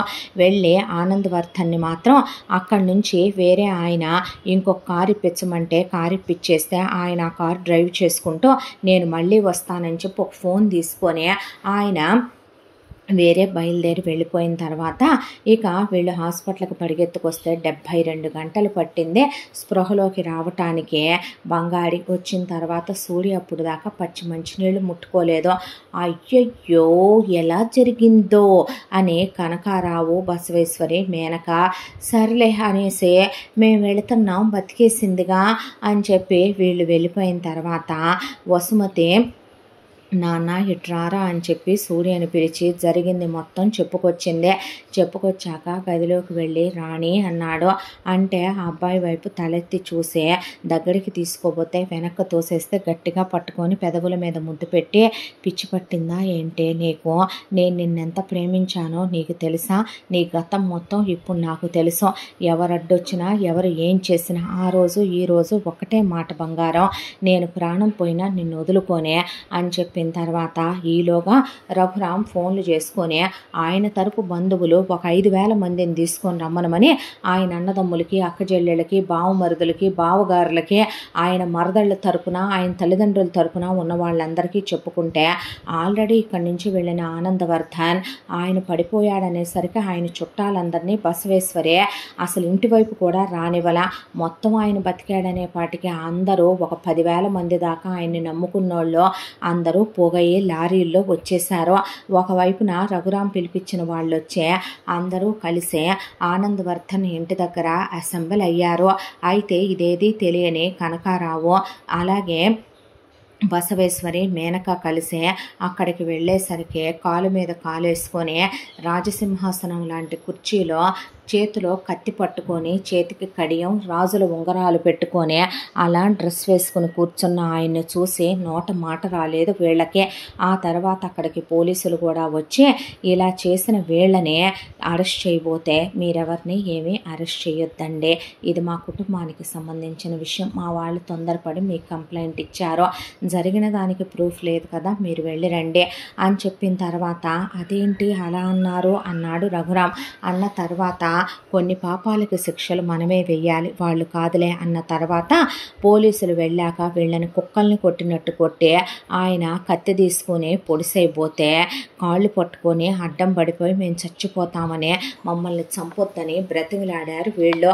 కనకారావు నీ కళ్ళ ముందే ఇంత జరుగుతుంటే చూస్తా ఊరుకుంటావా అని వసుమతిని చెయ్యెత్తి కొట్టబోతే కనకారావుని పడేసి కుక్కను కొట్టినట్టు కొట్టి వసుమతి మెళ్ళో తాళి తెంచి బొట్టు చెరిపేసి పసుపు కుంకాలు తీసేసింది. ఆ తర్వాత వీళ్ళ ముగ్గురిని వాళ్ళదే పాతకాలం నాటిదే అడవిలో ఓ బంగ్లా ఉంటుంది. ఆ బంగ్లాలో భూగర్భంలో ఒక ఇల్లు ఉంటుంది. అక్కడ చాలా కఠోరమైన తప్పులు చేసిన వాళ్ళని ఒకప్పుడు ఖైదు చేసి జైలదే. వీళ్ళ ముగ్గురిని అక్కడికి తీసుకెళ్ళి పడేయమని చెప్పాడు ఇక ఆనందవర్ధన్. ఆ తర్వాత వచ్చిన చుట్టాలు, బంధువులు అందరి సమక్షంలో సూర్యకి తన కూతురు రాణిని దగ్గరికి తీసుకుని నాన్న అంటే ఆ అమ్మాయిని దగ్గరికి తీసుకుని ముద్దాడి చాలా గ్రాండ్గా ఎంగేజ్మెంట్ పెళ్ళి జరిపించి ఆ తర్వాత వీళ్ళు హనీమూన్కనే వెళదామని ప్లాన్ చేసుకుంటే మేము వెళ్ళొస్తాము అంటే ఎక్కడికి అన్నాడు ఆనందవర్ధన్. అక్కడ అబ్రాడ్లో మన ప్రాపర్టీలన్నీ ఉన్నాయి, వీడు హడావిడి పెట్టాడని మేము సగం అమ్మి సగం అమ్మకుండా వచ్చాం, వెళ్ళి ఇంకా పిల్లలతోనే ఉండిపోతాంగా అమ్ముకొచ్చుకుంటాం అన్నయ్య గారు అని ప్రవళిక రఘురాం పదండ్రా మీరు అక్కడే హనీమూన్కి వెళుదురు కానీ అనే సూర్యని రాణిని తీసుకొని వెళ్ళిపోయారు. ఆ తర్వాత వసుమతి ఇంట్లో ఆనందవర్ధన్ మిగిలిపోయి వసుమతి విధవైపోయి ఆవిడ పూజలు పునస్కారాలు చేసుకుంటూ చనిపోయిన మహాదేవి ఫోటో పెట్టి ఆ ఫోటో ముందు పెద్ద పెద్ద దీపపు సిమ్మెలు వెలిగిస్తూ ఆవిడకి ఆత్మశాంతి కోసమని పోలెడన్ని పూజలు చేయిస్తూ ఆవిడ వాటిల్లో మునిగిపోయింది. అయితే ఒక రోజున ఉన్నట్టుండే ఆనందవర్ధన్ అర్ధరాత్రి నిద్రలేచాడు. డ్రైవర్ని బండితి అన్న తర్వాత రండి బాబు అని కారులో ఫారెస్ట్ ఏరియా దగ్గరికి వెళ్ళారు. వెళ్ళేటప్పుడే ఒక 10 పెట్రోల్ క్యాన్లు తీసుకొని వెళ్ళాడు ఆయన. తీసుకొని వెళ్ళిన తర్వాత ఆయన ఎదురుగా నుంచుంటే రే మమ్మల్ని బయటికి వదులుతావా వదలవారా? ఒరే నీకు విషయం చెప్పనా, నువ్వు బయటికి వదలకపోయినా మా అన్న పోవచ్చు, నేను పోవచ్చు, కానీ నువ్వు చచ్చిన తర్వాత అయినా నీ కూతురికి నీ అల్లుడికి జాలి కలుగుద్ది. నా కూతురు అలా నటిస్తుంది, దాన్ని బయటకు వదులుతారు, ఆ తర్వాత నీ వంశాన్ని నిర్వంశం చేసి ఒక్కళ్ళను కూడా మిగలనివ్వదురా. అక్కడ దాకా వస్తే నా అన్న ఒక వేశ్యతో సుఖపడి కంటే పుట్టినోడు వాడు, దాన్ని ఇల్లాలుగా ఎప్పుడైనా మేము పరిగణించామనుకుంటున్నావా ఏంట్రా? వదిలేస్తాననుకుంటున్నావా? రణశేషం రుణశేషం వ్రణశేషం శత్రుశేషం వదిలే ప్రసక్తే లేదు. నీతో మొదలైంది ఇదే, నీ కూతురుతో ముగిసిపోవాలి ఇదే. పిల్లలు పుట్టిన తర్వాత ఆ పిల్లలతో సహా ముగిచ్చేస్తుంది నా కూతురనే హాహాకారాలు చేస్తున్న బసవేశ్వరే నాకు నా కొడుకనే సెంటిమెంట్లు కూడా ఉండవురా. అక్కడ దాకా వస్తే నా చెల్లెల కన్నా ఏది ఎక్కువ తక్కువ కాదు అన్న కనకారావు, నువ్వేం నాన్నవిరా, నువ్వంటేనే నాకు అసహ్యం. ఎప్పుడైతే నువ్వు మా అమ్మకు పంచాల్సిన ప్రేమ వేరే ఆడదానికి పంచి మా అమ్మకి ఇవ్వాల్సిన శారీరక సుఖాన్ని వేరే ఆడదానికి ఇచ్చావో, నువ్వు ఎప్పుడైతే దాంతో కులికి కూతురుని కన్నావో నీ ఎదురుగానే నీ కూతురుని ఆడాను కదరా ఆట, వదిలేస్తాననుకుంటున్నావా అంది మేనక. ఇక ఆయన ఒక్కటే చెప్పాడు, మీలాంటి వాళ్ళకి బ్రతికే అర్హత లేదు, అది నిజం. అలాగే అసలు విషయం మర్చిపోయారంటే మీ అందరూ, ఒక విషయం చెప్పనా, పాముల కడుపున పాములే పుడతాయనే, నీలాంటి దాని కడుపున అది పామే పుట్టిందే. నా బుద్ధి దానికి రానే లేదు. నా కళ్ళెదురుగానే నా ప్రేమ ఎంతో తెలుసా, తన కాళ్ళు పట్టుకొని నేను ప్రతిరోజు నీ ఒంటి మీద చెయ్యేసినందుకు నా కన్నీళ్లతో మహాదేవి కాళ్ళు కడిగేవాడినే. ఎంత ప్రేమించానో తెలుసా, తన అమాయకత్వానికి తన నేను అబ్రాడ్ నుంచి కెమెరాలు తెప్పించుకొని తన ఫోటోలు తీసుకున్నాను. అబ్రాడ్ నుంచి తన కోసం తనతో షికారుకి వెళ్ళటానికి కార్లు కొనుక్కున్నాను. తన్ని తీసుకొని దేశ విదేశాలకు వెళ్ళొచ్చాను. ఎవరే రెండో పెళ్ళాం, ఎవరే నా పెళ్ళాం కాంది, నా ఉంపుడు గత్తె మహాదేవి కాదే. నీ అమ్మే అక్కడ దాకా వస్తే డబ్బుల కోసం దిగజారిపోయి నన్ను పెళ్లి చేసుకున్న ఆడదే. నువ్వే ఉంపుడు గత్తె కూతురు అవుతావు రాణి, ఎప్పటికీ అవదో. అయినా నా పగ ఎక్కడ తీరిపోయిందే. నా కళ్ళ ముందే నా భార్యని కత్తులతో పొడిచే, చిత్రహింసలు పెట్టే, తను ఇంకా ప్రాణంతోనే ఉండగా తన మీద పెట్రోల్ పోసి తగలబెట్టి నా కూతురు ఎముకలు విరక్కొట్టి నా తల పగలగొట్టే, ఎన్నాళ్ళు మీరు చేసినవన్నీ నేను ఎలా మర్చిపోతానో. ఇప్పటికీ ఇంకా నా కూతుర్ని చంపాలి, వసుమతిని చంపాలి. కుదరలేదు కాబట్టి, వాళ్ళు బాగున్నారు కాబట్టి అందరినీ ముగిచ్చేయాలి. మిమ్మల్ని ముగిచ్చేస్తే సరిపోద్దిగా, అసలు ఇదంతా ఎందుకని డ్రైవర్ని పోసే పెట్రోల్ అనగానే వీళ్ళ మీద 10 క్యాన్లు పెట్రోల్ పోసిన తర్వాత రే అనేసరికి బాగా చెప్పావే, రణశేషం రుణశేషం రణశేషం శత్రుశేషం ఉంచకూడదని వెలిగిచ్చేసేసాడు ఆయన లైటరు. ఈ రోజుతో నా మహాదేవికి ఆత్మశాంతి కలిగి ఉంటుంది అని అక్కడి నుంచి వాళ్ళ శవాలు కాలిపోయి బూడిదైపోయిన దాకా ఉన్నాక డ్రైవరు ఆ బూడిదంతా ఎత్తేసి తీసుకెళ్ళి ఆ పక్కనే నది ఉంటే అందులో పడేశాడు. పదండి బాబు గారు వెళ్ళొద్దామని అదే నదిలో మునిగి డ్రైవర్ బట్టలు మార్చుకొని వచ్చేటప్పుడే వేరే బట్టలు తెచ్చుకున్నానయ్యా అన్న తర్వాత అతను ఎప్పటి నుంచో నమ్మిన డ్రైవర్ ఆనందవర్ధన్ గారికే. దాంతోనే అతన్ని వెంట పెట్టుకొని ఇంటికి వెళ్ళిన తర్వాత గంగాజలంతో చేతులు కడుక్కోండి అన్నయ్య అని డ్రైవర్, నువ్వు కూడా గంగాజలం చల్లుకో, కారు కూడా చల్లే అని చెప్పింది వసుమతి. అమ్మ అంటే తెలుసు అన్నయ్య, నువ్వు చేసిన పని ఎప్పటికీ నా నుండి నీ నుండి డ్రైవర్ నుండి అది బయటికి వెళ్ళదు. ఇక మనందరం కాక తెలిసింది ఆ దేవుడు మాత్రమే. తప్పులేదన్నయ్య, కొంతమందికి నువ్వు అలాంటి శిక్షే వెయ్యాలి. వాళ్ళు బయటకు వచ్చినా మనలాంటి వాళ్ళు బ్రతకలేరు. ఈ విషయం మన వాళ్ళకి ఎప్పుడు చెప్పొద్దు, ఎందుకంటే బాధపడతారు అనేసి గంగాచలం జల్లి వాళ్ళ మీద వెళ్ళిపోయింది వసుమతి. ఆ తర్వాత డ్రైవర్ ఆ మాట ఎప్పటికీ బయటికి రానివ్వలేదు. డ్రైవర్ పిల్లల్ని ఫారెన్ పంపించే, డ్రైవర్కి ఇల్లు కట్టించే, డ్రైవర్ వాళ్ళకి ఆయన ఎప్పుడో ఒక 25 ఎకరాల పొలం రాసేసాడు కాబట్టి అసలు ఆ విషయం ఏనాటికి బయటికి రాదు. ఇంత దాంట్లో సూర్య, ప్రవళిక, రఘురాం, రాణి తిరిగి వచ్చారు. సూర్య వచ్చేసరికి హాస్పిటల్ రెడీ చేయించి ఆనందవర్ధన్ గిఫ్ట్గా ఇచ్చాడు. ఆ తర్వాత రోజు తెల్లకోట వేసుకుంటూ వెళుతుంటే బాగున్నావయ్యా అని ఆనందవర్ధన్ అంటే థ్యాంక్ యూ మావయ్య అని ముద్దు పెట్టుకొని సూర్య వెళ్ళిపోతే, అమ్మాయిని అలా ఎందుకు వదిలేయాలి, మీ వ్యాపారాలు మా వ్యాపారాలు ఉన్నాయి కదండి, మనమే నేర్పిద్దాం కదా అన్న తర్వాత సరేనని రాణికి అప్పటి నుంచి చదువు చెప్పే టీచర్లని లెక్చరర్లని పిలిపించి అమ్మాయికి లోక జ్ఞానం అంతా నేర్పించడానికి 5 ఏళ్ళు పట్టింది. ఈ 5 ఏళ్ళు వాళ్ళెటు పిల్లల్ని కనలేదు. ఈ 5 ఏళ్ల తర్వాత అమ్మాయికి వరుసగా డిగ్రీలు కూడా సర్టిఫికెట్లు తీసుకుంటూ ఆ అమ్మాయికి చదివిస్తూ ఏకసంతాగ్రహి చాలా తెలివైందే. దాంతో ఇక అమ్మాయిని తీసుకెళ్లే మేనేజింగ్ డైరెక్టర్ సీట్లో కూర్చోబెట్టి సూపర్ స్పెషాలిటీ హాస్పిటల్ చూసుకుంటూ సూర్య, బిజినెస్ చూసుకుంటూ రాణి, పై ఎత్తున ఇవన్నీ చూసుకుంటూ రఘురాం, ఆనందవర్ధన్. ఆ తర్వాత రాణి ప్రెగ్నెంట్ అయ్యే ఒక పాప పుట్టింది. పాపకి చనిపోయిన మహాదేవి పేరే పెడితే ఆనందవర్ధన్ అమ్మే పుట్టిందా నాన్న అంటే లేదమ్మా, నా సంతోషం కొద్దీ దానికి ఆ పేరు పెట్టానంతే. మీ అమ్మ ఎలా పుట్టుద్దే, నేను ముసలోడిని అయిపోలా, మీ అమ్మ పుట్టదమ్మా, నేను చనిపోయేంత వరకు పైనే ఉంటదే. నేను చనిపోయి వెళ్ళి మీ అమ్మని కలుసుకొని ఈ జన్మలో మేమిద్దరం మా ప్రేమను సంపూర్తిగా అనుభవించలేదు కదమ్మా, ఈసారి తిరిగి ఏ పక్క ఇళ్లల్లోనో అయితే పేదవాళ్ళుగా లేదా డబ్బున్న వాళ్ళుగా ఒకే కులంలో పుడతామేమోలే, ఇలాంటి ప్రపంచానికి దూరంగా అప్పుడు మా ప్రేమని నిజం చేసుకుంటూ చిన్నప్పటి నుంచి చచ్చిందాకా పూర్తిగా మా ప్రేమని అనుభవించాలని ఉందమ్మా అనేసరికి సూర్య కళ్ళల్లో నీళ్లు తిరిగిపోయినాయి. అక్కడున్న వాళ్ళందరి కళ్ళు చెమర్చినాయి. ఆ తర్వాత ఇలా మళ్ళీ కొంతకాలానికి రాణికి ఇంకొక పాపే పుట్టిందే. పుట్టిన తర్వాత ఇద్దరు చాలే మనమని చెప్పి ఆ పిల్లల్ని పెంచి పెద్ద చేసుకుంటూ చక్కగా ఇక పిల్లలు వద్దు అనుకుంటూ ఉండగా రాణికి అనుకోకుండా గర్భవతి అయి ట్విన్స్ ఇద్దరు మగపిల్లలు పుట్టారు. సరిపోయింది పో, వెరస 4 పిల్లలు అయ్యారు అనుకునే ఈసారి మాత్రం చాలా కేర్ఫుల్గా ఆపరేషన్ చేయించాడు సూర్య. అయిపోయిన తర్వాత సూర్య హాస్పిటల్ చూసుకుంటూ, రాణి బిజినెస్ చూసుకుంటూ, వసుమతి దైవధ్యానంలో మునిగిపోయి ప్రవల్లిక ఇంటి వ్యవహారాలన్నీ చూసుకుంటూ, రఘురామ్ ఆనందవర్ధన్ రాణికి ఒకవైపున బిజినెస్లో హెల్ప్ఫుల్గా ఉంటూ, పిల్లల పెంపకాల్లో పడే వాళ్ళ సరదాలు ముచ్చట్లు అచ్చట్లో పడి జరిగిపోయిన గతాన్నంతా మర్చిపోయి ప్రశాంతంగా సంతోషంగా ఇలా రోజులు గడిచిపోతూ డాక్టర్ మొగుడితో ప్రశాంతంగా ఆనందంగా ప్రేమంటే ఇలా ఉంటుందా అనే మళ్ళీ ఆ అబ్బాయిని చూస్తే ఆనందవర్ధన్కి తన ప్రేమ తిరిగొచ్చినట్టు, తన కూతుర్లో పోయిన తన భార్య మహాదేవినే డాక్టర్లో తనే చూసుకుంటూ ఇలా ఆనందంగా కాలం గడిచిపోతూ ఈ కథ కంచికి చేరిందే. ఇంతటితో ఈ కథ సమాప్తం. మళ్ళీ మరొక మంచి కథతో కలుసుకుందాం. తప్పకుండా మన ఛానల్ని లైక్ చేయండి, షేర్ చేయండి, సబ్స్క్రైబ్ చేయండి, బెల్ ఐకాన్ క్లిక్ చేసి ఆల్ అనే బటన్ ప్రెస్ చేయడం మర్చిపోకండి. ఇంత మంచి కథను మనకు అందించిన కథా రచయిత్రి జి. యామిని శ్రీనివాస్ గారు. మరో మంచి కథతో కలుసుకుందాం. Thank you so much.